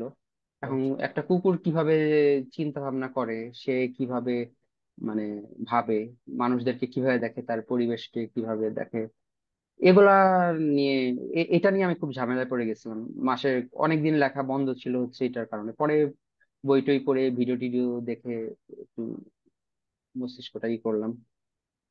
আর প্রথম উপন্যাস লেখার সময় যেটা কাজ করে যে জড়তা, যে হুম, কোথা থেকে শুরু করব, হুম, কিভাবে স্টোরি টেলিংটা, কিভাবে চরিত্রকে আগায় নিয়ে যাব, কত দূর নিয়ে যাব, ফ্ল্যাশব্যাকটা কত দূর, কত কতটুকু আসা দরকার বা এসব। আর পুরা জিনিসটাকেই হচ্ছে অনেক বিশাল একটা টাস্ক মনে হতো, যেমন হতো যেটা আমাকে একটা মেন্টাল অবস্টাকল কাজ হুম, করতো, হুম। যে এটা আমার পক্ষে আসলেই কি শেষ করা সম্ভব, মানে আমি নিজের এটা বিশ্বাস করা সম্ভব হতো না যেটা আমি শেষ করতে পারবোই না শেষ পর্যন্ত। এইগুলা হচ্ছে একটা অবস্টাকল ছিল আর কি। আই থিঙ্ক এটা একটা কমন প্রবলেম যে কোনো ফিল্ডে, যে কাজটাকে অনেক বড় মনে হচ্ছে and I have hmm to hmm kind of break it down, আস্তে আস্তে প্রোগ্রেস মেক করা। সো আপনি হম হচ্ছে যে প্রোগ্রেস মেক করছেন কিভাবে, হয় যে একটা বললেন যে আপনার আপনি কিছু ব্রেক নিছেন, মুভি দেখছেন, লেখালেখি করছেন, মাইন্ড ফ্রেশ করে তারপর হয়তো বা ক্রিয়েটিভ জোনে আবার ব্যাক করছেন। বাট আমি যদি এটা ছাড়ো ইন জেনারেল আপনার রাইটিং প্রসেসের কথা বলি, যে আপনি যখন লিখতে বসেন, ফার্স্ট প্রিপারেশন, আপনার সুইটেবল টাইম কোনটা, লেখার লেখার মানে টুলস কি ইউজ করেন, কিভাবে বসেন? আমার আমি আগে রাতের বেলায় লিখতে পছন্দ করতাম। আমি আগে যেটা করতাম মেইনলি সেটা হচ্ছে আহ অফিস টাইমের পর লিখতাম, আর হলো উইকেন্ডের রাতগুলাতে জেগে জেগে লিখতাম। আচ্ছা। রাত ছাড়া লেখার মুড আসতো না, কিন্তু এখন আসলে অবস্থা এমন দাঁড়াইছে যে এখন আর রাত জেগে লিখতে ইচ্ছে করে না।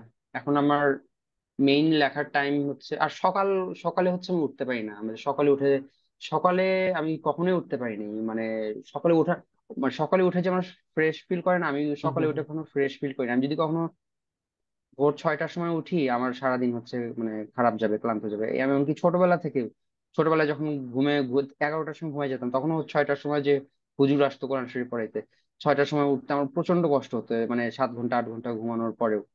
হ্যাঁ, আমি কখনোই সকাল আমার জন্য না, একদমই কোনো কাজের জন্যই না সকাল, ব্যায়াম করার জন্য না, মানে আমি যেসব পছন্দের কাজ করি কোনো কিছুর জন্যই না প্রোডাক্টিভ সকাল। কোনো কিছুই উম, না। না না, আমি সকালে প্রোডাক্টিভ হতে পারি না, আমার হয়। কিন্তু রাতে আমি খুব প্রোডাক্টিভ থাকতে পারি, কিন্তু এখন হচ্ছে মানে জীবনধারা এমন হয়েছে যে রাতে আসলে লেখার সুযোগ পাই না। এখন আসলে আমার জন্য বেস্ট সময় হলো সন্ধ্যার সময়টা। অবশ্যই। এই সময় যেদিন লেখার মুড থাকে বা সুযোগ থাকে, ওই দিন অফিসের পরে কিছু সময় বাড়তি থেকে লিখি, অথবা হচ্ছে উইকডেজ গুলাতে, ছুটির দিনগুলাতে আমি সারাদিন একটু রেস্ট টেস্ট নিয়ে আমি প্রচুর ঘুমাই। ঘুম হচ্ছে প্রচুর প্রধান হচ্ছে আমার সমস্যা বা ভালোবাসা, সবকিছু বলা যায় হচ্ছে ঘুম। আমি ছুটির দিনে দুপুর পর্যন্ত ঘুমাবো, তারপর খাওয়া দাওয়া করে আরেকটু ঘুমাবো, তারপর হচ্ছে আমি লিখতে বসবো, তারপর টানা 3 4 5 6 ঘন্টা লিখি। আর 2 ঈদে যে বড় ছুটি পাই 7 8 দিনের, ওই সময়টাকে ক্যাপিটালাইজ করি, আমি ওই সময়তে অনেক লিখে ফেলি। আর সো ছুটির দিনগুলোতে। সো আপনার যে আহ, বিশেষ করে মি টাইমের যে পার্টটা, এটা মোটামুটি যায় লেখার পিছনে। সো না, এখানে আমার একটা কোশ্চেন হচ্ছে যে মি টাইমের পার্ট যদি আমার লেখার পিছনে পুরোপুরি আমি যাইতো, তাহলে আমার আরো অনেক বেশি লেখালেখি হইতো। সত্যি কথা বলতে মানুষ, আমি প্রচুর সময় নষ্ট করি। এই যে তুমি তো দেখো ফেসবুক অ্যাক্টিভিটিস কি কম? মোটেও তো কম না। আর ফেসবুকে কি শুধু আমি স্ট্যাটাস দিই? আমি তো এই অন্তহীন হচ্ছে মানুষ কি কি কোথায় কি ক্যাচাল হচ্ছে, আমি সব ট্রেন্ড সম্পর্কে হচ্ছে আপডেটেড। কে মানে আমার বন্ধু বান্ধবরা, আমার আত্মীয় স্বজন যে কোনো কিছু না বুঝলে, যে হাসান এটা এটা কোন প্রসঙ্গে, কনটেক্সট কি, কনটেক্সট হচ্ছে ওই, মানে এগুলো আমি কিভাবে জানি? এই যে স্ক্রলিং করে করে। আচ্ছা তো মানে এটা আসলে আমি কমাতে চাই, মানে কমানো দরকার, কিন্তু কমাতে পারতেছি না। এটা আমি, আমার টাইম ম্যানেজমেন্ট আসলে অতটা খারাপ না, কিন্তু আরো ভালো হতে পারতো যদি এই আজাইরা সময়গুলো নষ্ট না করতাম। আচ্ছা। আপনার ওই যে আপনি যেটা মেনশন করলেন যে আপনি সকালে কাজ করতে পারেন না, প্রোডাক্টিভিটি আসে না, রাত্রে হুম। কাজ করতে পছন্দ করেন বেশি।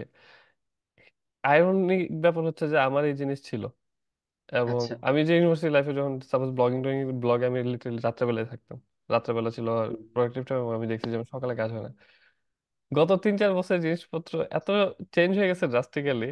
আই ক্যান বিলিভ সামটাইমস যে আমি এখন ভোর 5 সাড়ে 5টায় উঠি, দেন অফিসে যাই, এবং অফিস টিপিক্যালি 9টা থেকে শুরু হয়, but I am in office by 7 or 7:30, এবং ওই টাইমটা আমার সবচেয়ে productive time. I can believe myself যে দিস থিংস হ্যাপেন।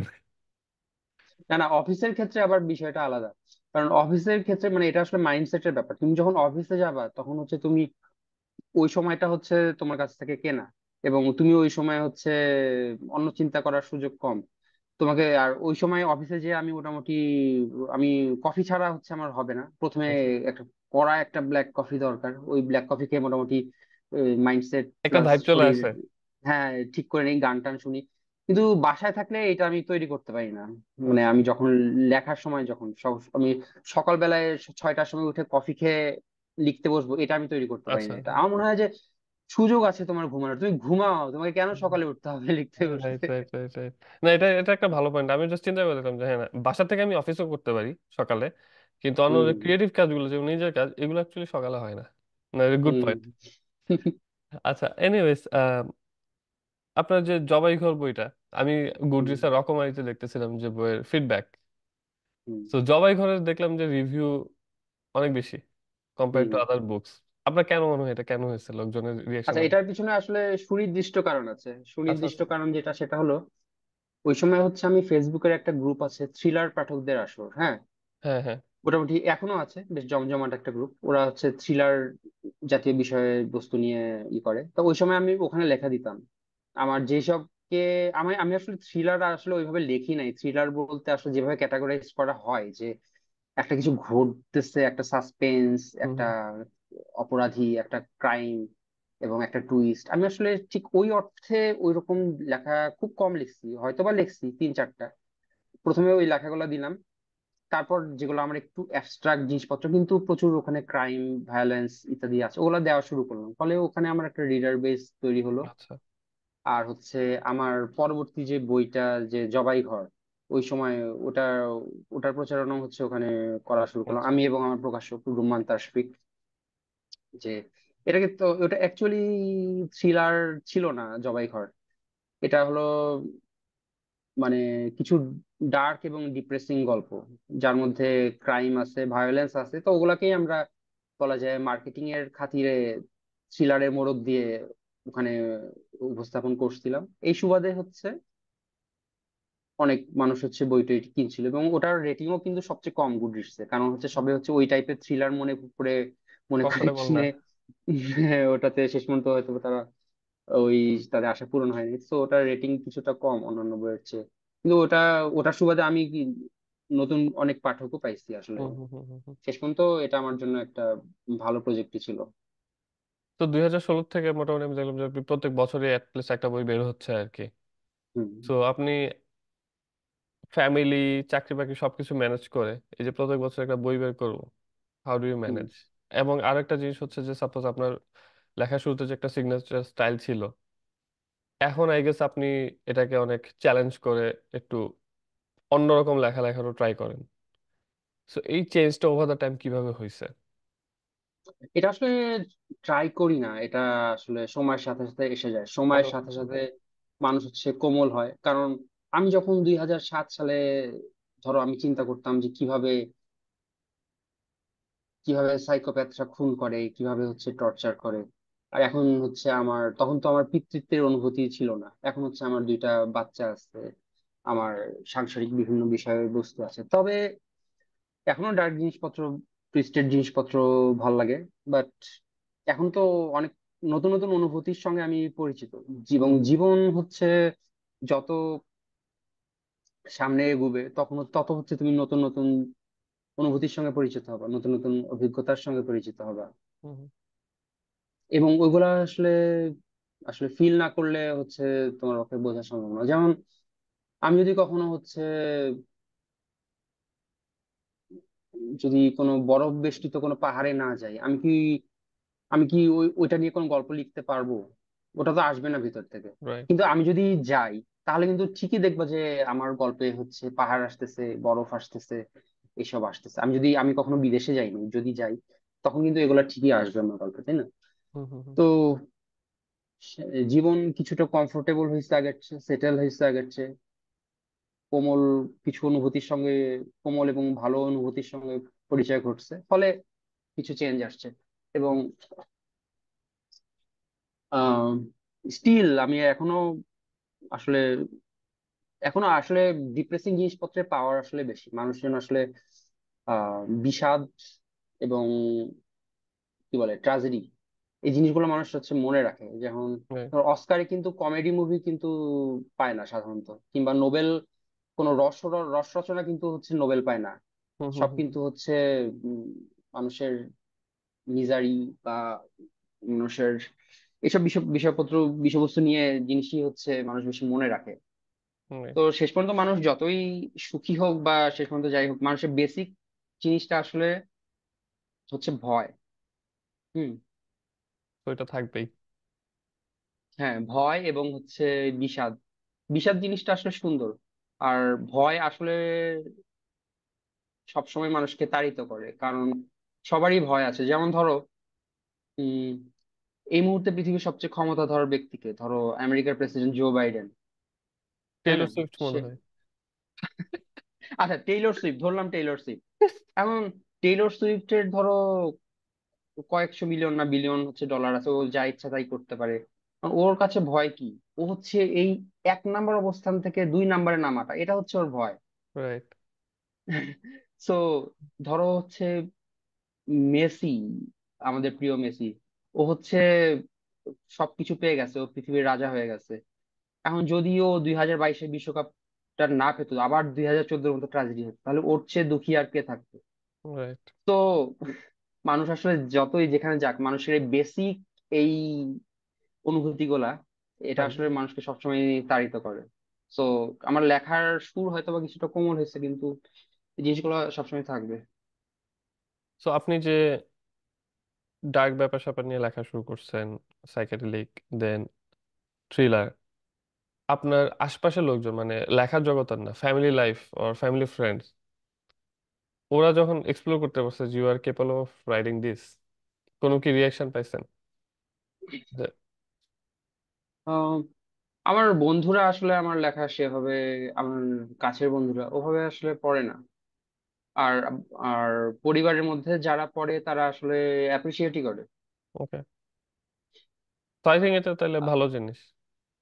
আমি হ্যাঁ, ভাবতেছিলাম যে হয়তো বা আসলে লোকজন উইয়ার্ড রিয়াকশনও দিছে কোনো সময়, এগুলো না কি দেখা? মানে না, আর কিছু কিছু জিনিস তো থাকে হচ্ছে প্রচন্ড রকম রিপালসিভ, এবং যেগুলো নিয়ে তারা সম্ভবত সেগুলো অ্যাভয়েড করে, সেগুলো বলতে আচ্ছা। চায় না, বা সেগুলো নিয়ে আমাকে ঘাটাতে চায় না। তো যেগুলা তাদের ভাল লাগে, যেগুলা নিয়ে কথা বলার উপযোগী মনে করে, সেগুলা নিতে আমাকে অ্যাপ্রিসিয়েট করে। ওকে।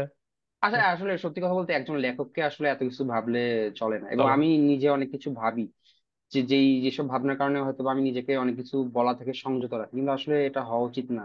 একজন লেখকের আরো বেশি স্পষ্টবাদী এবং সাহসী হওয়া উচিত, যেটা হয়তো কোনো এক সময় হতে পারবো, I hope, Ayush. I think দেশে একটু টাফও, দেখে না সব জায়গায় আসলে একটু টাফও সবকিছু হুম। বলা। এনিওয়েজ, সো আপনার ওই যে প্রথম বই বের করছে প্রায় 10 বছর উপর তো হয়ে গেছে। সো 12 বছর। 12 বছর, রাইট, এক যুগ হয়ে গেছে। সো আপনি যখন ওই প্রথম বইয়ের রিভিউ দেখেন অথবা প্রথম বইয়ের বের করার এক্সপিরিয়েন্সটা মনে পড়ে বা ব্লগের দিনগুলোর কথা মনে পড়ে, ডু ইউ থিঙ্ক যে something could be done differently, যে প্রথম বইটা আপনি যে অ্যাপ্রোচে বের করছেন আর একটু বেটার হইতে পারতো, ওই সময় ব্লগে আপনি যেভাবে লিখতেন বেটার হইতে পারতো, কি মনে হয় মাঝে মাঝে? আহ প্রথম বইয়ের ক্ষেত্রে এটা মনে হয় না, আমার পরবর্তী বইগুলোর ক্ষেত্রে মনে হয় যে এটা আরেকটু সময় দিলে, আরেকটু ক্যারেক্টার গুলো একটু ডেভেলপ করলে আরো ভালো হতো। কিন্তু প্রথম বইটা আমার কাছে খুব ভালো লাগে, সত্যি কথা বলতে। প্রথম বইটা একদম একটা একটা স্বাদ আছে এটার মধ্যে, এটার মধ্যে আনএডিটেড জিনিসপত্র আছে, এবং কিছুটা হয়তো বা আচ্ছা। একটা নতুন লেখক কাঁচা হাতের ঠিক না, কিন্তু একটা রনেস আছে হুম লেখাটার হুম মধ্যে, হুম হুম। আমি এটা পছন্দ করি। কিন্তু পরবর্তী বইগুলোর ক্ষেত্রে, পরবর্তী কিছু বইয়ের ক্ষেত্রে আমার মনে হয় যে এগুলো আরো সময় নিয়ে এডিট করলে, কাহিনীগুলো আরো ভালোভাবে বিস্তার করলে, চরিত্রগুলোকে আরো ভালোভাবে করলে, কিন্তু প্রথম বইয়ের ক্ষেত্রে এটা মনে হয় না। অন্য বইগুলোর ক্ষেত্রে মনে হয়, প্রথম বইয়ের ক্ষেত্রে মনে হয়। ওকে। সো এই 12 বছরের জার্নিতে অ্যাটলিস্ট বইয়ের কথাই যদি ধরি, আপনার লেখার ইন্সপায়ারেশন কিভাবে চেঞ্জ হয়েছে, ইভলভ হয়েছে? এখন একটা যেটা বলেন যে এখন টোন একটু নরম হয়ে আসছে because of new feelings, family, but এর বাইরে যদি আমি লেখার সাবস্টেন্স ও টপিকের কথাও চিন্তা করি, এটা ছাড়া কি এক্সটার্নাল কি কি কি ফ্যাক্টর আপনাকে মোটামুটি ইনফ্লুয়েন্স করে? যে আগে সাপোজ শুরুর দিকে ডিপ্রেশন, আপনার পার্সোনাল লাইফের স্ট্রাগল, এই জিনিসগুলো একটা ইন্সপিরেশন ছিল যেগুলো থেকে লেখা। তারপর আপনি একটা যেটা মেনশন করলেন যে উপন্যাসের ক্ষেত্রে রাস্তায় একটা ইভেন্ট দেখছেন যে কুকুরের বাচ্চা মারা গেছে, এবং একই টাইমে হুম। আপনি হচ্ছে যে নিজেও চাচ্ছিলেন যে আমার একটা ব্রেক দরকার, তো ওখান থেকে আইডিয়া হুম। আসছে। সো ওভার দ্য টাইম কি এখন 2024-এ আপনি নতুন লেখা লিখতেছেন, নতুন বই লিখতেছেন, সো এই যে ওভার দ্য টাইম আপনার ইনফ্লুয়েন্স গুলো কিভাবে ইভলভ করছে? আচ্ছা, আমার থট প্রসেস আসলে খুবই র্যান্ডম। আমি হচ্ছে ম্যাথডিক্যালি চিন্তা ভাবনা করতে পারি না। আমার সম্ভবত এডিএইচডি আছে, I am not sure, but I think আমার আছে। তো এই কারণে হচ্ছে আমি, আমার চিন্তার ফরমেশনটা হচ্ছে খুবই বিক্ষিপ্ত। ধরো একটা থিম নিয়ে আমি ভাবলাম, আমি কাউকে খুবই এক্সাইটেড হয়ে সেটা বললাম, তো সে আমাকে জিজ্ঞাসা করে, আচ্ছা তারপর এটা কিভাবে কি হবে, কিভাবে তুমি আগায় নিয়ে যাবে এটা, আমি আমি তো জানি না সেটা। হুম আমি হুম। সত্যি জানি না, এবং দেখা যায় যে লেখার সময় যখন লিখতে বসছি তখন হচ্ছে নতুন নতুন জিনিস আসতেছে, যেগুলো হচ্ছে আমি আগে ভাবি নাই। তো রাইট। আমার কাছে জিনিসগুলো যেভাবে আসে, যেগুলো হচ্ছে মূল একটা ভাবনা আসে, অনেকটা মানে মূল একটা সুর আসে, একটা টোন আমি যেটা আসে, যেটা আমি ধরতে পারি, যেটা আমি অনুভব করতে পারি। অন্য কাউকে সেটা বললে হয়তো বা মনে হবে যে জাস্ট এটা একটা খুবই একটা একটা বেসিক এবং হচ্ছে আনস্ট্রাকচার্ড একটা থিম। কিন্তু অ্যাকচুয়ালি আমি বুঝি যে না, এটা না, এটার ভিতর আরো অনেক কিছু আছে, কিন্তু কি আছে সেটা আমি জানি না, সেটা আমি হুম জানি হুম। যখন হচ্ছে আমি লিখতে বসি দেখতে তখন। পারবো। তো আর কিভাবে আসে, যেটা বললাম যে আমার থট প্রসেস খুবই র্যান্ডম। আমার আসলে কখন কোথা থেকে কিভাবে মাথায় আসলে গল্প আসে এটা আমি নিজেও জানি না, নানান ভাবে আসে, নানান সিচুয়েশন থেকে আসে। তো যে কোনো ভাবে আসতে পারে, কখনো একটা বিড়ালকে দেখে আসতে পারে, কখনো হচ্ছে একটা থালা বাসনকে দেখে আসতে পারে, কখনো একটা কাজ করতে যে হয়তো বা কোনো একটা মুহূর্ত সেটা একটা গল্পে পরিণত হতে পারে। কখনো কোনো কখনো ইভেন কখনো আমি গান থেকেও হচ্ছে হুম হুম হুম। হচ্ছে গল্প লেখার ইন্সপিরেশন পাই। যেমন রেডিওহেডের ফেক প্লাস্টিক ট্রিজ গানটা আমার মনে হচ্ছে যে এটা এই এই আবহটা, এই সুরটা, এই লিরিক্সটা আমাকে একটা আবহ বলে দিচ্ছে যে হ্যাঁ এরকম একটা বিষাদী একটা পরিবেশ, একটা মেয়ে, একটা অসুখী দাম্পত্য জীবন। তো এইভাবে নানান ভাবে কখন কিভাবে আসে আমি আসলে জানি না, যে কোনো সময়। এবং আমি বিশ্বাস করি যে যতদিন বেঁচে থাকবো এটা আসতে থাকবে, ইট উইল কিপ কামিং, যেখানেই থাকি না কেন, যেভাবেই থাকি না কেন আসবে। ক্রিয়েটিভ প্রসেস, ওকে। সো আর এর বাইরে আপনার যদি এস্টাবলিশড আর্টিস্টদের কাজকর্মের কথা বলা হয়, যে আপনার সাপোজ মুভি আর অন্যান্য ফেমাস রাইটার, কাদের কাজ আপনাকে আসলে ইনফ্লুয়েন্স করে বেশি বা করছে এক সময়? অন্যভাবে বললে আপনার প্রিয় লেখক ও প্রিয় মুভি নির্মাতা কারা? আমি আমার লেখার মধ্যে উম, আমি মাঝে মধ্যে ফিল করি যে হুমায়ুন আজাদের একটা প্রভাব মাঝে মধ্যে আসে। আমি আমি যখন কোনো কিছু কাব্যিক ভাবে বর্ণনা দিতে চাই তখন মনে হয় হুমায়ুন আজাদ ইনফ্লুয়েন্স করে আমাকে। আচ্ছা। আবার আবার আমি আহ, এমন এমন জনের কাছ থেকে ইন্সপিরেশন আসে যাদেরকে ওভাবে পড়া হয় নাই। যেমন কৃষ্ণ জলেশ্বরের একটা বই পড়ছিলাম, আনোহা বৃক্ষের জ্যামিতি। ওটা পড়ে আমি খুবই ইনফ্লুয়েন্সড হয়েছিলাম। সে হচ্ছে আম, খুব সিম্পল জীবনের গল্পগুলাকে সে একই সে সে সে মূলত একজন কবি, কিন্তু সে আবার গল্পও লিখছে। আচ্ছা। সে একই সঙ্গে হিউমার এবং একই সঙ্গে হচ্ছে কাব্যিক কাব্য রস দিয়ে মানে এত সুন্দর করে লিখছিল, মনে হচ্ছে যে আসলে তো গল্প লিখতে তো মানে মনে হচ্ছে যে সে কোনো কিছু কেয়ার করে না, কে কি আচ্ছা। ভাবতেছে, তার তার গল্প বলার কথা সে বলতেছে। তো মনে হচ্ছে যে হ্যাঁ এইভাবেও তো আসলে লেখা যেতে পারে। তো এরকম একটা ইনফ্লুয়েন্সও আসছে। তারপর আম, বিপুল বিশ্বাস নামে একজন লেখকের একটা গল্পের বই পড়ছিলাম, তার ভাষাভঙ্গিটাও খুব ইউনিক লাগছিল। পরে একটা গল্প লিখতে যে আমি খেয়াল করলাম যে তার মতো বলার ভঙ্গিটা চলে আসতেছে। আর কখনো কখনো হচ্ছে সেবা প্রকাশনীর অনুবাদকরা যেভাবে হচ্ছে বিভিন্ন কিছু লিখতো বা উপমা গুলা দিত, হিউমার গুলা যেভাবে ইউজ করতো, কখনো কখনো সেরকমই আসে। তবে হ্যাঁ এইভাবে, তবে এগুলো মনে হয় না অতটা প্রকট ভাবে আসে। কখনো হুম হুম কখনো হয়তো বা ফিল করি, কখনো বিশেষ করে কোনো বই রিসেন্টলি পড়ার পর হয়তোবা ওই লেখকের ন্যারেটিভটা ভালো লাগতে পারে। হুম তো হুম। কিন্তু সেটা হয়তোবা লেখায় চলে আসতে পারে, কিন্তু সেটা ওভাবে স্থায়ী হয় না। তবে সম্ভবত মানে আমার রিসেন্ট উপন্যাস গুলাতে হুমায়ুন আজাদের একটা প্রভাব থাকতে পারে, আমি জানি না, নট শিওর। ওকে।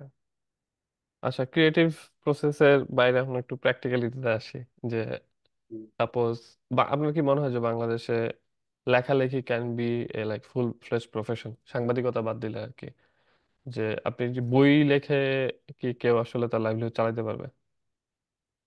বই লিখে তার নিজের পছন্দ মতো বই লিখে মনে হয় না পারবে। আমার মনে হয় যে এই যেমন বিভিন্ন ধরনের, যেমন আরিফ আজাদের তো প্যারাডক্সিক্যাল সাজিদ যে পরিমাণ বিক্রি হয়েছে সেটা সেটা দিয়ে তো সে এরকম বই প্রতি বছর একটা করে লিখলেই তো তার হচ্ছে চলে যাবে। হুম সে অবশ্য সেটা অবশ্য তার নিজের থেকে লিখছে। যাই হোক সেটার কথা বাদ দিই। কিন্তু একজন লেখক যে হচ্ছে গল্প উপন্যাস লিখতে চায়, সে ফিকশন লিখতে চায়, যে আহ তার পক্ষে মনে হয় না সম্ভব। যেমন রিসেন্টলি কয়েকজনের দেখলাম, রয়্যালিটি কত পায় এটার একটা হিসাব দেখছিলাম, সেটা সঠিক কিনা আমি জানি না। মানে রুমানা বৈশাখীর দেখলাম বছরে মনে হয় 4 লাখ না 5 লাখ টাকা পাইছে। তো ওকে। এটা কি খুব বেশি? এটা তো এনাফ না, আরো বেশি হওয়া উচিত ছিল একজন যে শুধুমাত্র লিখবে সে। হুম এবং হুম রুমানা বৈশাখী তো মনে হয় শুধুমাত্র লেখে না, আরো অনেক কিছুও করে, তার মানে শুধুমাত্র লেখা দিয়ে তার চলতেছে না। তো সে মোটামুটি জনপ্রিয় মনের একজন। কারণ সাদাত হোসাইন কি শুধুমাত্র লিখে? সে মনে হয় শুধুমাত্র লেখে তো। ওকে। হ্যাঁ এরকম দুই একজন আহ থাকতে পারে, কিন্তু বেশিরভাগ মানুষেরই লেখালেখি একটা ওয়ে অফ আর্নিং হইতে পারে, কিন্তু বেশিরভাগ ক্ষেত্রেই তাকে অন্য কিছু করতে করতে হবে। হবে। ওকে। সো এখন আর অনেকে অনেকে আছে যে এরকম ভাবেও নেওয়া সম্ভব যে আহ, ই ই করা, যে কি বলে, প্রকাশকের আহ, চাহিদা অনুযায়ী বই লিখে দেয়, এরকম কেউ কেউ করে। আমি নিজেও একটা বই লিখছি এবছর, গত বছর একটা অনুবাদ বই, আচ্ছা। Prisoners of geography. এটা এটা অ্যাকচুয়ালি একটা ভালো কাজ ছিল, ওটা একটা গুরুত্বপূর্ণ কাজ ছিল। তো আমি যদি সুযোগ পেতাম তো ওইটা ওরকম ওরকম বই যদি বছরে 6টা লিখতাম, তাহলে আমি কত টাকা পেতাম? হ্যাঁ, মোটামুটি কিছু টাকা পেতাম, প্লাস নিজের লেখালেখি সব মিলায় মোটামুটি একটা কিছু হয়ে যেত। তো একদম অসম্ভব তা না, কিন্তু নিজের পছন্দের পাশাপাশি হচ্ছে তাকে আরো অন্য ধরনের, নিজের লেখালেখির পাশাপাশি আরো কিছু ফরমেশি কাজও করতে হবে, লেখালেখি, অন্যান্য হুম অনুবাদ হুম বা হুম। এই জাতীয় কিছু, ওকে। তাহলে সম্ভব। তো যদি 2024 আর 2025 এই টাইমে এসে কেউ ক্যারিয়ার শুরু করতে চায়, ধরলাম যে মেইন ক্যারিয়ার না, সাইড ক্যারিয়ার, লেখক হিসেবে আর কি, তার জন্য আপনার সাজেশন কি থাকবে, যে what's the way how to establish oneself in the field? মানে লেখার মার্কেটিং নাকি লেখা কিভাবে ভালো করা, কোনটা? দুইটাই বলতে পারেন, কারণ লেখা তো ভালো না হলে মার্কেটিং করে লাভ নেই। হম হম। প্রথমত হচ্ছে আমি অন্য কাউকে উপদেশ দেওয়ার চেয়ে বরং নিজেকে উপদেশ দিই। আমি ওই ওই সময়কার আমি কি উপদেশ দিই বরং, হুম যে হুম হুম। আমার যেটা করা উচিত ছিল যে আমি ওই সময় তাড়াতাড়ি লেখাটা শেষ করে মানুষকে পড়তে দেওয়া, এটার একটা প্রবণতা ছিল। তা এই প্রবণতাটা যত তাড়াতাড়ি হচ্ছে, তরুণ বয়সে এটা সবারই থাকতে পারে, কিন্তু এইটা যত তাড়াতাড়ি চলে যাবে ততই ভালো। স্থৈর্য থাকতে হবে, এবং নিজেকে নিজে সন্তুষ্ট না হওয়া পর্যন্ত হচ্ছে এডিট করতে হবে। ওকে। এবং খুব ভালো হয় যদি কিছু বেটা বিটা রিডার থাকে, হুম কারণ বিটা রিডারদের অনেক সময় হুম হচ্ছে নিজের প্রতি নিজের বায়াসনেস কাজ করে। এখন কিছু ভালো বিটা রিডার থাকলে হচ্ছে তারা, আমার ক্ষেত্রে অন্তত এই এই জিনিসগুলো অনেক কাজে লাগে। হুম হুম আমার কয়েকজন বিশ্বস্ত বিটা রিডার আছে, তারা আমাকে নানা রকম ফিডব্যাক দেয়, আমার ওয়াইফও তাদের মধ্যে একজন। হুম হুম এই তো এটা হচ্ছে, প্রথমত হচ্ছে ধৈর্য থাকতে হবে, স্থৈর্য থাকতে হবে, আর হলো মানুষকে পড়তে দিতে হবে, ফিডব্যাক নিতে হবে। আর পাশাপাশি নতুন ধরনের ভাষা রীতি আয়ত্ত করার জন্য বা নতুন ধরনের ফর্ম এক্সপেরিমেন্ট এগুলা জানার জন্য অন্তত, নতুন লেখা সম্পর্কে আপডেটেড না থাকলেও অন্তত ক্লাসিক লেখাগুলা পড়তে হবে, যেগুলা আর কি ফর্মের জন্মদাতা। আচ্ছা। আর হ্যাঁ, আপনি আর যদি এক্সাম্পল দেন। কন্টেম্পোরারি, যেমন ডিস্টোপিয়ান উপন্যাস তো এখন প্রচুর লেখা লেখা হচ্ছে, তাদেরকে তো অবশ্যই 1984 পড়া উচিত। ওকে। আর আর আর হচ্ছে ক্রাইম উপন্যাস, ক্রাইম ঘরানার যারা লিখতে চায় তারা গডফাদার, তাদের অবশ্যই পড়া উচিত। গডফাদার মানে কিভাবে হচ্ছে এক এক একটা চরিত্রকে পেলে পুষে বড় করতে হয় যত্ন দিয়ে, কিভাবে কিছু প্রাইম করতে, এই এক্সাম্পল জিনিসটা। একটা। হ্যাঁ, প্রাইম এক্সাম্পল। ওকে। আর মার্কেটিং? মার্কেটিং, এটা আসলে বইয়ের গ্রুপ গুলা খুব ভালো কাজ করে। যেমন আমার ক্ষেত্রে হলো থ্রিলার পাঠকদের আসর, এই গ্রুপটাতে আমি লেখা দিয়ে। এমন কথা হচ্ছে যে এই বইয়ের গ্রুপ গুলা হচ্ছে, সমস্যা হলো এগুলা হচ্ছে জনরা ভিত্তিক লেখা ছাড়া এগুলা মানুষ লেখা পড়তে চায় না। ধরো তুমি একটা থ্রিলার লিখলা বা হরর লিখলা অথবা রোমান্টিক লিখলা, সেইটা লিখলে মানুষজন পড়বে। কিন্তু তুমি একটা ইন্ডিপেন্ডেন্ট একটা ফিকশন লিখলা, যেটাতে নানা রকম চিন্তা ভাবনা আছে, হুম যেটাকে কোনোভাবে ক্যাটাগরাইজ করা যাচ্ছে না, যেটা একটা স্বকীয়, স্বাধীন এবং জনরার বাধাবিহীন লেখা, হ্যাঁ, সেগুলো আসলে ফেসবুকে দিয়ে ই করা টাফ।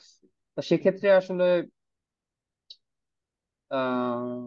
বাংলাদেশে একটা পাঠক সার্কেল আছে, সেটা খুব বড় না কিন্তু আছে, যারা এই ধরনের সিরিয়াস সাহিত্য পড়ে, যেমন গুডরিডস এ তারা রিভিউ হুম দেয়, রেটিং দেয়। তো এই সার্কেলটার সঙ্গে হচ্ছে এই সম্পর্ক গড়ে তুলতে হবে। হুম তাদেরকে দেখাতে হবে যে তুমি হচ্ছে একজন পাঠক এবং তুমি হচ্ছে লেখক। এই সার্কেলটার সঙ্গে ধীরে ধীরে মিশে গেলে তারা তাদের কাছে ধীরে ধীরে, এবং তাদেরকে নিজেদের নিজের লেখা পড়তে দেওয়া যাইতে পারে, যে এটা পড়েন একটু দেখেন। তাদের অনেকেই আছে আমার ধারণা, তাদেরকে দিলে তারা পড়বে, ও তারা পড়ে ফিডব্যাক দিবে। এবং সেই সূত্রে চেষ্টা করতে হবে হলো পত্রপত্রিকায় লেখা ছাপানোর। মানে কেউ যদি জনরা ভিত্তিক লেখা লিখতে চায়, থ্রিলার বা এই জাতীয় কিছু, তাহলে তাদের জন্য অনেক ফেসবুক গ্রুপ আছে, ওখানে তারা খুব ভালোভাবে কিছু করতে পারবে। কিন্তু যারা সিরিয়াস সাহিত্য করতে চায়, ইন্ডিপেন্ডেন্ট সাহিত্য, সেক্ষেত্রে হচ্ছে একটু অন্যরকম, একটু নিশ অডিয়েন্সে যাইতে হবে। যারা সিরিয়াস রিডার, যারা রিভিউ রেটিং দেয় এবং পত্রপত্রিকার মানুষজন, তাদের সঙ্গে একটা সার্কেল গড়ে তুলতে হবে। তার মানে আমরা যে ছোটবেলা থেকে একটা দৈব বাণী শুনে আসছি যে ফুল ফুটলে গন্ধ ছড়াবেই। সো এই জিনিসটা actually entirely 100% is not that thing যে আপনাকে গুড হইতে হবে, ফাইন, বাট এর সাথে আরো সারাউন্ডিং কিছু কাজ, মার্কেটিং, সেলফ ব্র্যান্ডিং, এই জিনিসগুলো করতেই হবে অ্যাকচুয়ালি। হ্যাঁ, এখন আসলে এটার আমি দেখি না, কারণ আমার অভিজ্ঞতা থেকে যেটা বলি যে আমি যখন আগে বইমেলায় যেতাম, 2000 ধরো প্রি ইন্টারনেট টাইমে বা প্রি ফেসবুক টাইমে, ওই সময় আমি যে এমনি এমনি, এখন কি হয়, এখন আমি দেখি যে কার কার বই বিক্রি বের হয়েছে। এখন আসলে পরিচিত মানুষদেরই এত বই বের বের হয়। হয়, এত বড় সার্কেল হয়ে গেছে আমার, তাদের মধ্যে থেকেই হচ্ছে সিলেক্ট করে করে কিনতে হয়। এখন আমি অপরিচিতদের আমি দেখবো কখন, তাই না? Right. তো আগেকার সময় কি ছিল, আমি বইমেলায় যে ঘোরাঘুরি করতাম, বিভিন্ন স্টলে যাইতাম, তারপর বইপত্র ঘাঁটতাম, আমি জানতাম না কার বই কিনবো। খুব পরিচিত প্রতিষ্ঠিত লেখকদের বই আছে, এছাড়াও আমি বই টই দেখতাম। এবং কখনো কখনো হচ্ছে একদম অচেনা কোনো লেখকের বইয়ের প্রচ্ছদ দেখে হয়তো বা পছন্দ হয়ে গেল, হুম হুম। আচ্ছা এই বইটা একটু দেখি তো, নাম পছন্দ হলো, আচ্ছা এই বইটা একটু দেখি তো, আচ্ছা একটু উল্টা পাল্টা দেখি, আচ্ছা ঠিক আছে এই বইটা দেন, এটা কত। এখন এইভাবে আসলে কয়জন এখন বই পড়ে আমি বা কেনে আমি জানি না। এখন আসলে সবাই সবার সার্কেলের বই কেনে, এটা স্ক্রলিং। হচ্ছে রূঢ় রূঢ় বাস্তবতা। ইনফ্যাক্ট আপনি যে বলেন যে ফেসবুকের গ্রুপগুলোতে, আই থিঙ্ক একটা বড় percentage of people in the group ওরা জাস্ট ওই যে ফোনেই গল্পটা পড়বে, ফোনে যে হম আস্তে আস্তে হম। ফেসবুকে পড়বে। ওরা দে আর নট ইনটু বুকস, বই কিনবে না কখনো, না না না, বই অত পড়বেও না। খুব কম মানুষই হচ্ছে কনভার্ট হয়।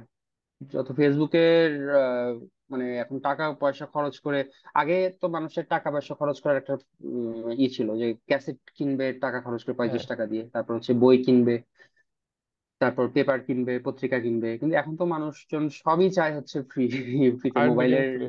স্ক্রিনেই। রাইট। হ্যাঁ, মোবাইল স্ক্রিনে সবকিছু চায়। তারপরেও এত তারপরেও কেউ যদি ভালো কাজ করে, ভালো কাজ করতে থাকে, একটা সময় অবশ্যই এর রিকগনিশন পাবেই। কেউ না কেউ এক সময় তাকে ফাইন্ড আউট করবে। সো এটা হতাশ হলে চলবে না। হয়তো কেউ একজন, হয়তো বা আমার চোখেই পড়তে পারে কোনো একজন, না আমার চোখে যদি পড়ে কোনো একজন নতুন লেখকের ভালো বই, আমি কিন্তু সেটা বলি যে এটা পড়লাম। পুরাতন কোনো, আমি ধরো দুইটা ভালো বই পড়লাম, একটা হলো একজন প্রতিষ্ঠিত লেখকের একটা চমৎকার ভালো বই, আর একজন হচ্ছে নতুন লেখকের আনকরা কিছুটা সম্পন্ন কিন্তু ভালো বই, আমি কিন্তু দ্বিতীয়টার কথাই বলবো। এটাকে আমি চাইবো যে এটার কথা মানুষ, তো কেউ না কেউ লিখতে থাকলে একসময় না একসময় কারো চোখে পড়বেই। এবং মোটামুটি কয়েকজন হচ্ছে যদি প্রশংসা করে লেখে থাকে, তাহলে তার হয়তো বা ওয়ার্ড অফ হয়ে যাবে। মাউথ। হম আই থিঙ্ক লোকজন ফেসবুক একটা মিডিয়াম হিসেবে নিচ্ছে, ইজ অলসো নট ব্যাড। যদি একটা ওয়ে হইতো হম যে ওইটা থেকে কিছু সে আর্ন করতে পারতেছে, কিন্তু দিন শেষে সবার টেবিলে খাওয়া আনতে হয়। যেমন হম আমি আমি নামটা মনে পড়তেছে না, আমি ওনাকে প্রায় সময় দেখি যে ফেসবুকে উনি গল্প বা যাই লেখে নিচে লিখে দেয় যে কেউ যদি সম্মানী পাঠাতে চান, that's my hmm. BKash number. I think it's এই যে আখতারুজ্জামান আজাদ। আখতারুজ্জামান আজাদ। আরো কেউ কেউ করে, ইভেন ব্যান্ডরাও তো করে। হ্যাঁ অ্যাশেজ একটা ব্যান্ড আছে না, ওদেরও হ্যাঁ হচ্ছে হ্যাঁ। এই ভিডিওতে দেখি যে কেউ বিকাশের টাকা পাঠাতে চাইলে। I think it's good idea. Actually যেটা ব্যাপার, ফেসবুক কিন্তু আসলে মানে ফেসবুক চায় না যে তুমি বড় বড় পোস্ট লেখো আর মানুষজন সেটা পড়ুক। এটা কিন্তু ফেসবুক চায় না, ফেসবুক চায় তুমি রিল বানাও। ওই ফেসবুক যদি সেটা চাইতো, এই যে আগে একটা অপশন ছিল না, নোটস, নোটসও হ্যাঁ কিন্তু হ্যাঁ, ব্লগ লেখার মতো। হ্যাঁ, ফেসবুক ওটা এক্স্যাক্টলি বাতিল করে দিল কেন? ফেসবুকের অত চায় না যে অত বড় রচনা তুমি লেখো। এক্স্যাক্টলি। সো ফেসবুক আসলে পড়ার জন্য খুব ভালো মাধ্যম না। তো আরো একটা এখানে বলতে যে কেউ আহ আসলে ফেসবুকের বিকল্প আরো অনেক ভালো ভালো অপশন আছে। যেমন আমি কোরাতে কিন্তু বেশ ভালো সময় দেই, ওখানে ভালো ভালো লেখা, বিস্তারিত লেখা পড়া যায়। আচ্ছা। তারপর সাবস্ট্যাক আছে, তারপর মিডিয়াম আছে, এগুলাতে। কিন্তু আসলে এগুলা আসলে বাংলাদেশের প্রেক্ষিতে অতটা একজন চলে না। লেখকের জন্য চলবে না, আসলে ফেসবুকের মাধ্যমেই করতে হবে। এটাই হচ্ছে বাংলাদেশে ইন্টারনেট মানে 80% মানুষের কাছে ফেসবুক। তো আই থিঙ্ক মোর দেন 95 আমি বলবো আর কি। এনিওয়েজ, ইন্টারেস্টিং, অনেক চেঞ্জ হচ্ছে আর কি। সো আপনি আপনাকে নিজে, আপনার নিজেকে লেখক হিসেবে কোথায় দেখেন? ফর এক্সাম্পল আর 10 বছর পরে, ওই 12 বছর পরে ধরলাম, যে আপনার স্বপ্ন কি, যে লেখা নিয়ে বড় কি করার প্ল্যান আছে? আম, বড় কি করার প্ল্যান আছে, আমি তো যেটা বলছি যে আমি ওরকম মেথডিক্যালি চিন্তা ভাবনা করতে পারি না। তো আমার মাথায় বেশ কিছু বড় বড় থিম আছে যেগুলো ধীরে ধীরে নামাতে হবে। এটা হচ্ছে আমার চিন্তা। যেমন 2-3টা বড় বড় উপন্যাসের থিম আছে আগামী 12 বছরে হয়তো বা আম, এই দুইটা থিম আমি এই দুই তিনটা থিম নামায় ফেলবো, এবং তার মধ্যে তো আরো অনেক কিছু জমা হবে, জানি না সেগুলোর মধ্যে কোনটা আম, আরো ব্যাপক এবং বিস্তৃত হবে, এবং জানি না হয়তো বা ওটা আরো একটা ব্রেক থ্রু টাইপের কিছু হইতে পারে, যে আমি এখন যেভাবে আছি সেভাবেই থাকলাম, সেভাবেই লিখে গেলাম, একই রকম পরিচিতি থাকলো। আহ তো কিংবা হইতে পারে যে আরো বড় কিছু হইলো। আমি আসলে অত কিছু ভাবি না। আমি আসলে আহ বর্তমানেই বাঁচি বলা যায়। যে ভবিষ্যতে কি হবে, কি লিখবো, ভবিষ্যতে কোন বিষয় নিয়ে লিখবো, বা আমাকে কোথায় যাইতে হবে, এগুলা চিন্তা করি না। যখন আমি অনেক সময় এরকমও হয়েছে যে আমি এই বছর অ্যাকচুয়ালি আমি যেই লেখাটা আমি লেখা শুরু করছি সেটা লেখার কথা ছিল না। আমি অন্য একটা উপন্যাস আমার লেখার কথা ছিল। ওটা আমি শুরু করছি, কয়েক পৃষ্ঠা লিখছি, কয়েক পৃষ্ঠা না, 1 পৃষ্ঠা লিখছি। ওটা অনেক বড় একটা থিম ছিল। তো ওইটার কথাই বলতেছিলাম যে ওইটা হয়তোবা ওইটা এবং আরো কয়েকটা জিনিস আগামী 10-12 বছর লিখবো। পরে পরে অন্য একটা থিম মাথায় আসছে, পরে ওটা বাদ দিয়ে এইটা লেখা শুরু করছি, বাংলাদেশি ডিম নামে, যেটাকে আপাতত নাম করছি। এটা ফাইনাল না। তো আমি আসলে কোথায় যেতে চাই, আমি আমি এখন এখন যে অবস্থানে আছি তার চেয়ে বড় অবস্থানে যেতে চাই। আমি চাই যে আমাকে আরো বেশি মানুষ চিনুক, আরো বেশি মানুষের কাছে পৌঁছায়। আমি আসলে এখন লেখালেখির মাধ্যমে যত মানুষের কাছে পৌঁছাচ্ছি এতে আমি সন্তুষ্ট না। আমি মনে করি আমার আরো বেশি মানুষের কাছে পৌঁছানো উচিত। আমি আশা করি যে 10-12 বছর পর সেটা হবে, আরো বেশি মানুষের কাছে পৌঁছাবো, আরো বেশি প্রশংসা পাবো, আরো বেশি নিন্দা পাবো, আরো বেশি সমালোচনা পাবো। সবকিছু মিলায় আমি আরো বেশি মানুষের আলোচনার বিষয়বস্তু হইতে চাই, এই আর কি। এবং অবশ্যই আরো ভালো ভালো লেখা লিখতে চাই। Definitely, nice. আপনারা বেশি সময় নিব না, আমার লাস্ট দুইটা কোশ্চেন। সো একটা যেটা আচ্ছা। হচ্ছে যে আপনি নিজে গ্রোথের কথা বললেন, যে ইন টার্মস অফ অডিয়েন্স, ভালো খারাপ মিলে। হুম। সো আই থিঙ্ক আপনার এখন একটা ভালো ফেম আছে যে অথর। আপনার কাছে কি কখনো ফেমটাকে বার্ডেন মনে হয়? না, বার্ডেন হওয়ার মতো ফেম মনে হয় না। এই যে তুই এই সেই ক্ষেত্রে আমার ব্লগে যে লেখাটা হচ্ছে টাঙানো আছে, সেটা আবার তোমাকে বলতে হচ্ছে যে আমার অপদার্থকে হুম মাহাত্ম্য হুম ভেবো না। মানে আমার অত ফেম আসলে নাই আমার। হইলে আরো বই আরো বেশি বিক্রি হইতো, আরো মানুষজন আমার কথা জানতো, আমাকে নিয়ে আরো আর্টিকেল বা নিউজ ছাপা হইতো। তো অ্যাকচুয়ালি ওরকম কিছু হয় নাই এখন, আমি মনে করি। হ্যাঁ, চেনে অনেক মানুষ, হয়তোবা চেনে একজন সাধারণ, একজন মধ্যবিত্ত বাঙালি বা একজন লেখককে যতটা চেনার কথা, বা আমি যতটা ভাবছিলাম আমার জীবনের 10-12 বছর আগে, তার চেয়ে হয়তোবা বেশি মানুষ আমাকে চেনে। বাট এটা আসলে আমি বার্ডেন হওয়ার মতো এনাফ মনে করি না। তবে হ্যাঁ, মাঝে মধ্যে বার্ডেনের বদল বরং এটা আমাকে ভালো অনুভূতি দেয়, যখন হচ্ছে হঠাৎ করে কারো কাছ থেকে শুনি যে মানে অপ্রত্যাশিত কোনো জায়গা থেকে যখন হুম কোনো হুম। কিছু শুনি, যে ধরো অফিসে কোন একটা কলিগের কাছে শুনলাম যে সে তার রুমমেট যখন তার Good. শুনছে যে আমি তার সঙ্গে চাকরি করি, সে খুব এক্সাইটেড, বা এরকম হুম এরকম টুকটাক যখন শুনি আমার ভালো লাগে। এটা আমার কাছে বার্ডেন হওয়ার মতো পর্যায়ে এখনো আসেনি। যদি ওই পর্যায়ে যাই তখন কি মনে হবে জানি না। ওই পর্যায়ে আমি যেতে চাই, বরং আগে যাই, তারপর বার্ডেন হলে তখন দেখা যাবে। তো এখন মনে হয় না ওই পর্যায়ে আসছি। সো আপনাকে যদি আমি বাইরে থেকে দেখি, বা 100টা লোক যদি বাইরে থেকে দেখে, যে একটা ইমপ্রেশন যে আপনি সাপোজ চাকরি বাকরি করতেছেন, you have very good family life, আপনি জিম করতেছেন, ফিটনেস, আচ্ছা এটা নিয়েও কথা বলবো অ্যাকচুয়ালি, এন্ড এর বাইরে হ্যাঁ, আপনি বলো। লেখালেখি করতেছেন as a hobby. This is a hmm. Quite balance life. So hmm. But আপনার ভিতরে কি এরকম কোনো স্ট্রাগল আছে যেটা আপনার মনে হয়, ইস, বাইরের লোকজন যদি আমার এই স্ট্রাগলটা জানতো, যে আপনি কন্টিনিউয়াস কোনো কিছু নিয়ে কি স্ট্রাগল করেন মেন্টালি, যে if it could be much easier, লোকজন তো আর এসব কষ্ট বোঝে না। তো এরকম কি কোনো মনে হয়? আমার তো একটা সমস্যা আছে, এটা বিভিন্ন লেখায় বলছি, সেটা হচ্ছে আমার অ্যাংজাইটির সমস্যা আছে। আচ্ছা। অ্যাংজাইটি এবং প্যানিক ডিসঅর্ডার। তবে এই সমস্যাটা গত 2-3 বছর ধরে, এই বলতে বলতে একটু বড় নিঃশ্বাস পড়তেছে। আচ্ছা আচ্ছা। যাই হোক, এইটা গত 2-3 বছর ধরে অনেকটাই কন্ট্রোলে, ভালোভাবেই কন্ট্রোলে, কিন্তু মানে আমার ধারণা যদি এই জিনিসটা যদি আমার মধ্যে না থাকতো, তাহলে হয়তো বা আমি অনেক বেশি প্রোডাক্টিভ হইতে পারতাম, বা জীবনে হয়তো বা আরো দূর যাইতে পারতাম। হয় না, লেখালেখির ক্ষেত্রে হয়তো বা এটা অতটা, লেখালেখির ক্ষেত্রে এই জিনিসটা হয়তো বা ই কাজ মানে আমাকে সাহায্যই করছে, কিন্তু হুম হুম। প্রফেশনাল লাইফে হয়তো বা আমি আরো আগে শুরু করতে পারতাম বিষয়গুলা, আরো বেশি দূর যাইতে পারতাম এরকম, কিন্তু অ্যাকচুয়ালি এগুলো নিয়ে আমার তো চিন্তা করি না।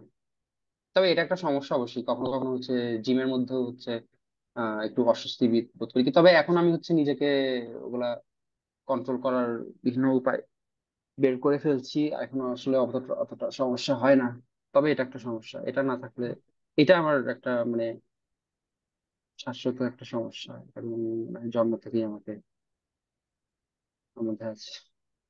ওকে, শেষ কোশ্চেন ভাই, জিমের question, actually extra bonus hmm. Question. সেটা হচ্ছে যে আপনার কখন মনে হলো যে you have to stay fit, এবং কিভাবে আপনার জার্নিটা শুরু হলো? আচ্ছা, তুমি যখন হচ্ছে আমাকে, যখন থেকে হচ্ছে আমাকে চেনো 2000, হুম তখন তো আমাকে দেখো নাই, তখন তো হুম। ছবি টবিও দিতাম না মনে হুম। হয় ব্লগে ফেসবুকে। তো তখন আমি খুবই চিপচিপে গড়নের ছিলাম, চিকন ওকে। চাকন ছিলাম। তা 2014-15 দিকে সম্ভবত অ্যাবিউজের কারণে, বা আমি প্রচুর খেতাম, আবার ধীরে ধীরে মোটা হতে শুরু করি। তারপর হতে হতে একসময় বেশ অনেক মোটা হয়ে যায়, 104 কেজি পর্যন্ত ওজন চলে ও। যায় 2018 দিকে। তো তখন একটা সময় মনে হয়েছে না, একটু শুরু করি, হাঁটাহাঁটি, পাওয়ার ওয়ার্ক, ডায়েট, এসব করি ছাড়ি করি ছাড়ি, এরকম করে চলছে। তো মেইন যেটা ঘটনা ঘটছে 2022 সালে, আসলে 2022 সালে হচ্ছে একটা, ওটা রোজার সময় ছিল, ইফতারের পর হচ্ছে আমি চা খেলাম, চা খাওয়ার পর তারপর 1 ঘন্টার পর আমি আমার ওয়াইফের সঙ্গে ইউটিউব দেখে হচ্ছে ব্যায়াম করা শুরু করলাম, পাওয়ার ওয়ার্ক জাতীয়, দীপ্তির ড্যান্স উইথ দীপ্তি। হুম হুম। ওটা করতে করতে হচ্ছে আমার একটা প্যানিক অ্যাটাক হয়, তীব্র ভাবে প্যানিক অ্যাটাক। এবং প্যানিক অ্যাটাক হলে যেটা হয় যে মনে হয় যে মরে যাচ্ছি, হুম নিঃশ্বাস হুম। বন্ধ হুম। হয়ে আসতেছে, হার্ট অ্যাটাক হচ্ছে। ওই সময় আমি তীব্র ভয় পেয়েছি, এবং ওই ভয় পাওয়াটার এফেক্ট হচ্ছে অনেক দিন ছিল, প্রায় আমি 1 মাস হচ্ছে আমি হাঁটতে পারতাম না। একটু পা ফেললেই হচ্ছে আমার মানে হয়ে যেত, আমার শ্বাস। প্যালপিটেশন হতো। তারপর হ্যাঁ, নিঃশ্বাস সমস্যা হতো। আমার মনে হতো যে আমি শিওরলি হার্টের কোনো প্রবলেম হয়েছে, এবং আমি আর বেশি দিন বাঁচবো না মনে হয়। তারপর সবকিছু চেক আপ করলাম হার্টের, তারপর দেখলাম যে না, কোনো কিছু নাই, সবকিছু ঠিকঠাক আছে। তা তখন মনে হলো যে আমার কোনো সমস্যা নাই এখন, কিন্তু যদি আমি আমার যদি ফিট না হই, এবং যদি হচ্ছে আমি আমার লাইফে সংশোধন না করি, যদি আমি ওজন না ঝরাই, যদি ফিট না থাকি, তাহলে একসময় সমস্যা হবে। এবং যদি সমস্যা হয়, তখন হচ্ছে মেন্টালি কিরকম অবস্থা হইতে পারে ওটা অলরেডি আমি ফিল করে আসছি, মেন্টালি এবং শারীরিক ভাবে প্রত্যেকটাই। এটা না হতেই হচ্ছে এরকম উম, একটা অবস্থা যদি সত্যিকারই হয়, ওটা আমি একইভাবে হচ্ছে আমাকে মেন্টালি খুব ডিপ্রেসড করে দিবে, এবং হচ্ছে ফিজিক্যালি তো নানা রকম হুম হুম। সমস্যা হবে। তখন থেকে মনে হয় যে না, আমাকে আসলে ফিট হতে হবে, ওজন কমাইতে হবে। তারপর থেকে একটা সিরিয়াসলি একদম ডায়েট, ব্যায়াম সবকিছু শুরু করি, 6 মাসে মোটামুটি 20-21 কেজি ঝরায় ফিট হয়ে যাই। এটা কি পুরো আপনি আর নিজে তারপর, চার্জ নিয়ে ইন্টারনেট থেকে ঘাটাঘাটি করে করছেন, নাকি না না কার? না, ইন্টারনেট থেকে হাঁটাহাঁটি না, আমি হচ্ছে একজন ইসের ডায়েটিশিয়ানের আচ্ছা। পরামর্শে, রাতুল দত্ত নাম তার, আমি ওকে হচ্ছে তার তত্ত্বাবধানে ছিলাম। আর ওকে তখন থেকে যে আমি এই জার্নিটা শুরু করছি, তারপর কিন্তু আমি আর এটা ছাড়িনি, আমি কিন্তু এখনো অব্যাহত রাখছি। Okay, very good. Alright, I think অনেক কিছু নিয়ে আলাপ সালাপ করলাম ভাই। আমি আপনার লেখার অনেক বড় ফ্যান, সেই দুই হাজার আচ্ছা, আট নয় সাল থেকে। So it's been very nice talking to you, thank and you. Thank you so much. আপনার এখন রাত, তারপরে সময় দিচ্ছেন। হুম। আপনার না, জন্য কোনো আজকে তো আছে? হ্যাঁ। আজকে তো খেলা আছে, খেলা দেখতে হবে। আবার আবার রাত্রে ইউরো, সকালে কোপা, বিশাল খেলা টেলা দেখতে হবে। আজকে ঘুম কম হবে। আর তুমি, তোমার সাথে তো সামনাসামনি দেখা হয়নি, দেশে আসলে জানায়ও, হ্যাঁ, দেখা শিওর করব। ট্রাই করবো। কবে ওকে। যাবো জানি না, বাট আমি চেষ্টা করবো নেক্সট টাইম হুম, গেলে। ঠিক আছে। Okay. শেষ কোনো কথা, কোনো শেষ কোনো কথা। সাজেশন, আপনার আশা, এনিথিং? সবাই ভালো থাকেন, সবাই হচ্ছে নিজেকে ভালোবাসেন, নিজের যত্ন নেন। এটা নিজে ভালো থাকলে পৃথিবীর সবাই ভালো থাকবে। নিজেকে ভালো রাখা জরুরি। এটা খুবই ইম্পর্টেন্ট পয়েন্ট আসলে। আমি আপনার মতে আমি আমার ওজন বাড়ে নাই, স্টিল ফর সাম রিজন আমি গত বছর থেকে হচ্ছে যে দৌড়ঝাঁপ শুরু করছি। আমি এর আগে দৌড়াইতাম, বাট হুম হুম। মেইনলি না, আমি। ওজন ওজন বাড়ুক না বাড়ুক, তোমাকে অ্যাক্টিভ থাকতে হবে। এটা হুম মানে তোমার ওজন হয়তো বাড়তেছে না, কিন্তু তোমার কার্ডিও হেলথ, কার্ডিওভাস্কুলার হেলথ তো ভালো রাখতে হবে। কারণ তোমার রাইট। তো এগুলা দিন দিন হচ্ছে কমতে থাকে। তারপর তোমার বয়স হচ্ছে, তোমার টেস্টোস্টেরন লেভেল কমতেছে প্রতি বছর 1% হুম করে। হুম তোমাকে এটা হচ্ছে বজায় রাখতে হবে। তুমি যতদিন বেঁচে থাকবা ততদিন তোমার সবকিছু ঠিকঠাক থাকুক, তাই না? এক সময় মরে যেতে হবে, কিন্তু যতদিন বেঁচে থাকবা ফুল অফ লাইফ, সবগুলো অর্গান ফুল যত ফোর্সে। যত ভালো ভালো থাকার রাখা সম্ভব রাখো, এটাই। অলরাইট, ঠিক আছে ভাইয়া, thank you so much. Okay, good ঠিক নাইট। আছে। খেলা মোবারক। Bye bye. Okay, bye. So this was the conversation with the my one of my favorite author Hassan Mahbub bhai. So I hope that you people enjoyed it. Like this video, write comments কাকে দেখতে চান, and আপনার যদি কোনো thoughts থাকে, suggestion থাকে, please feel free to share. Bye bye.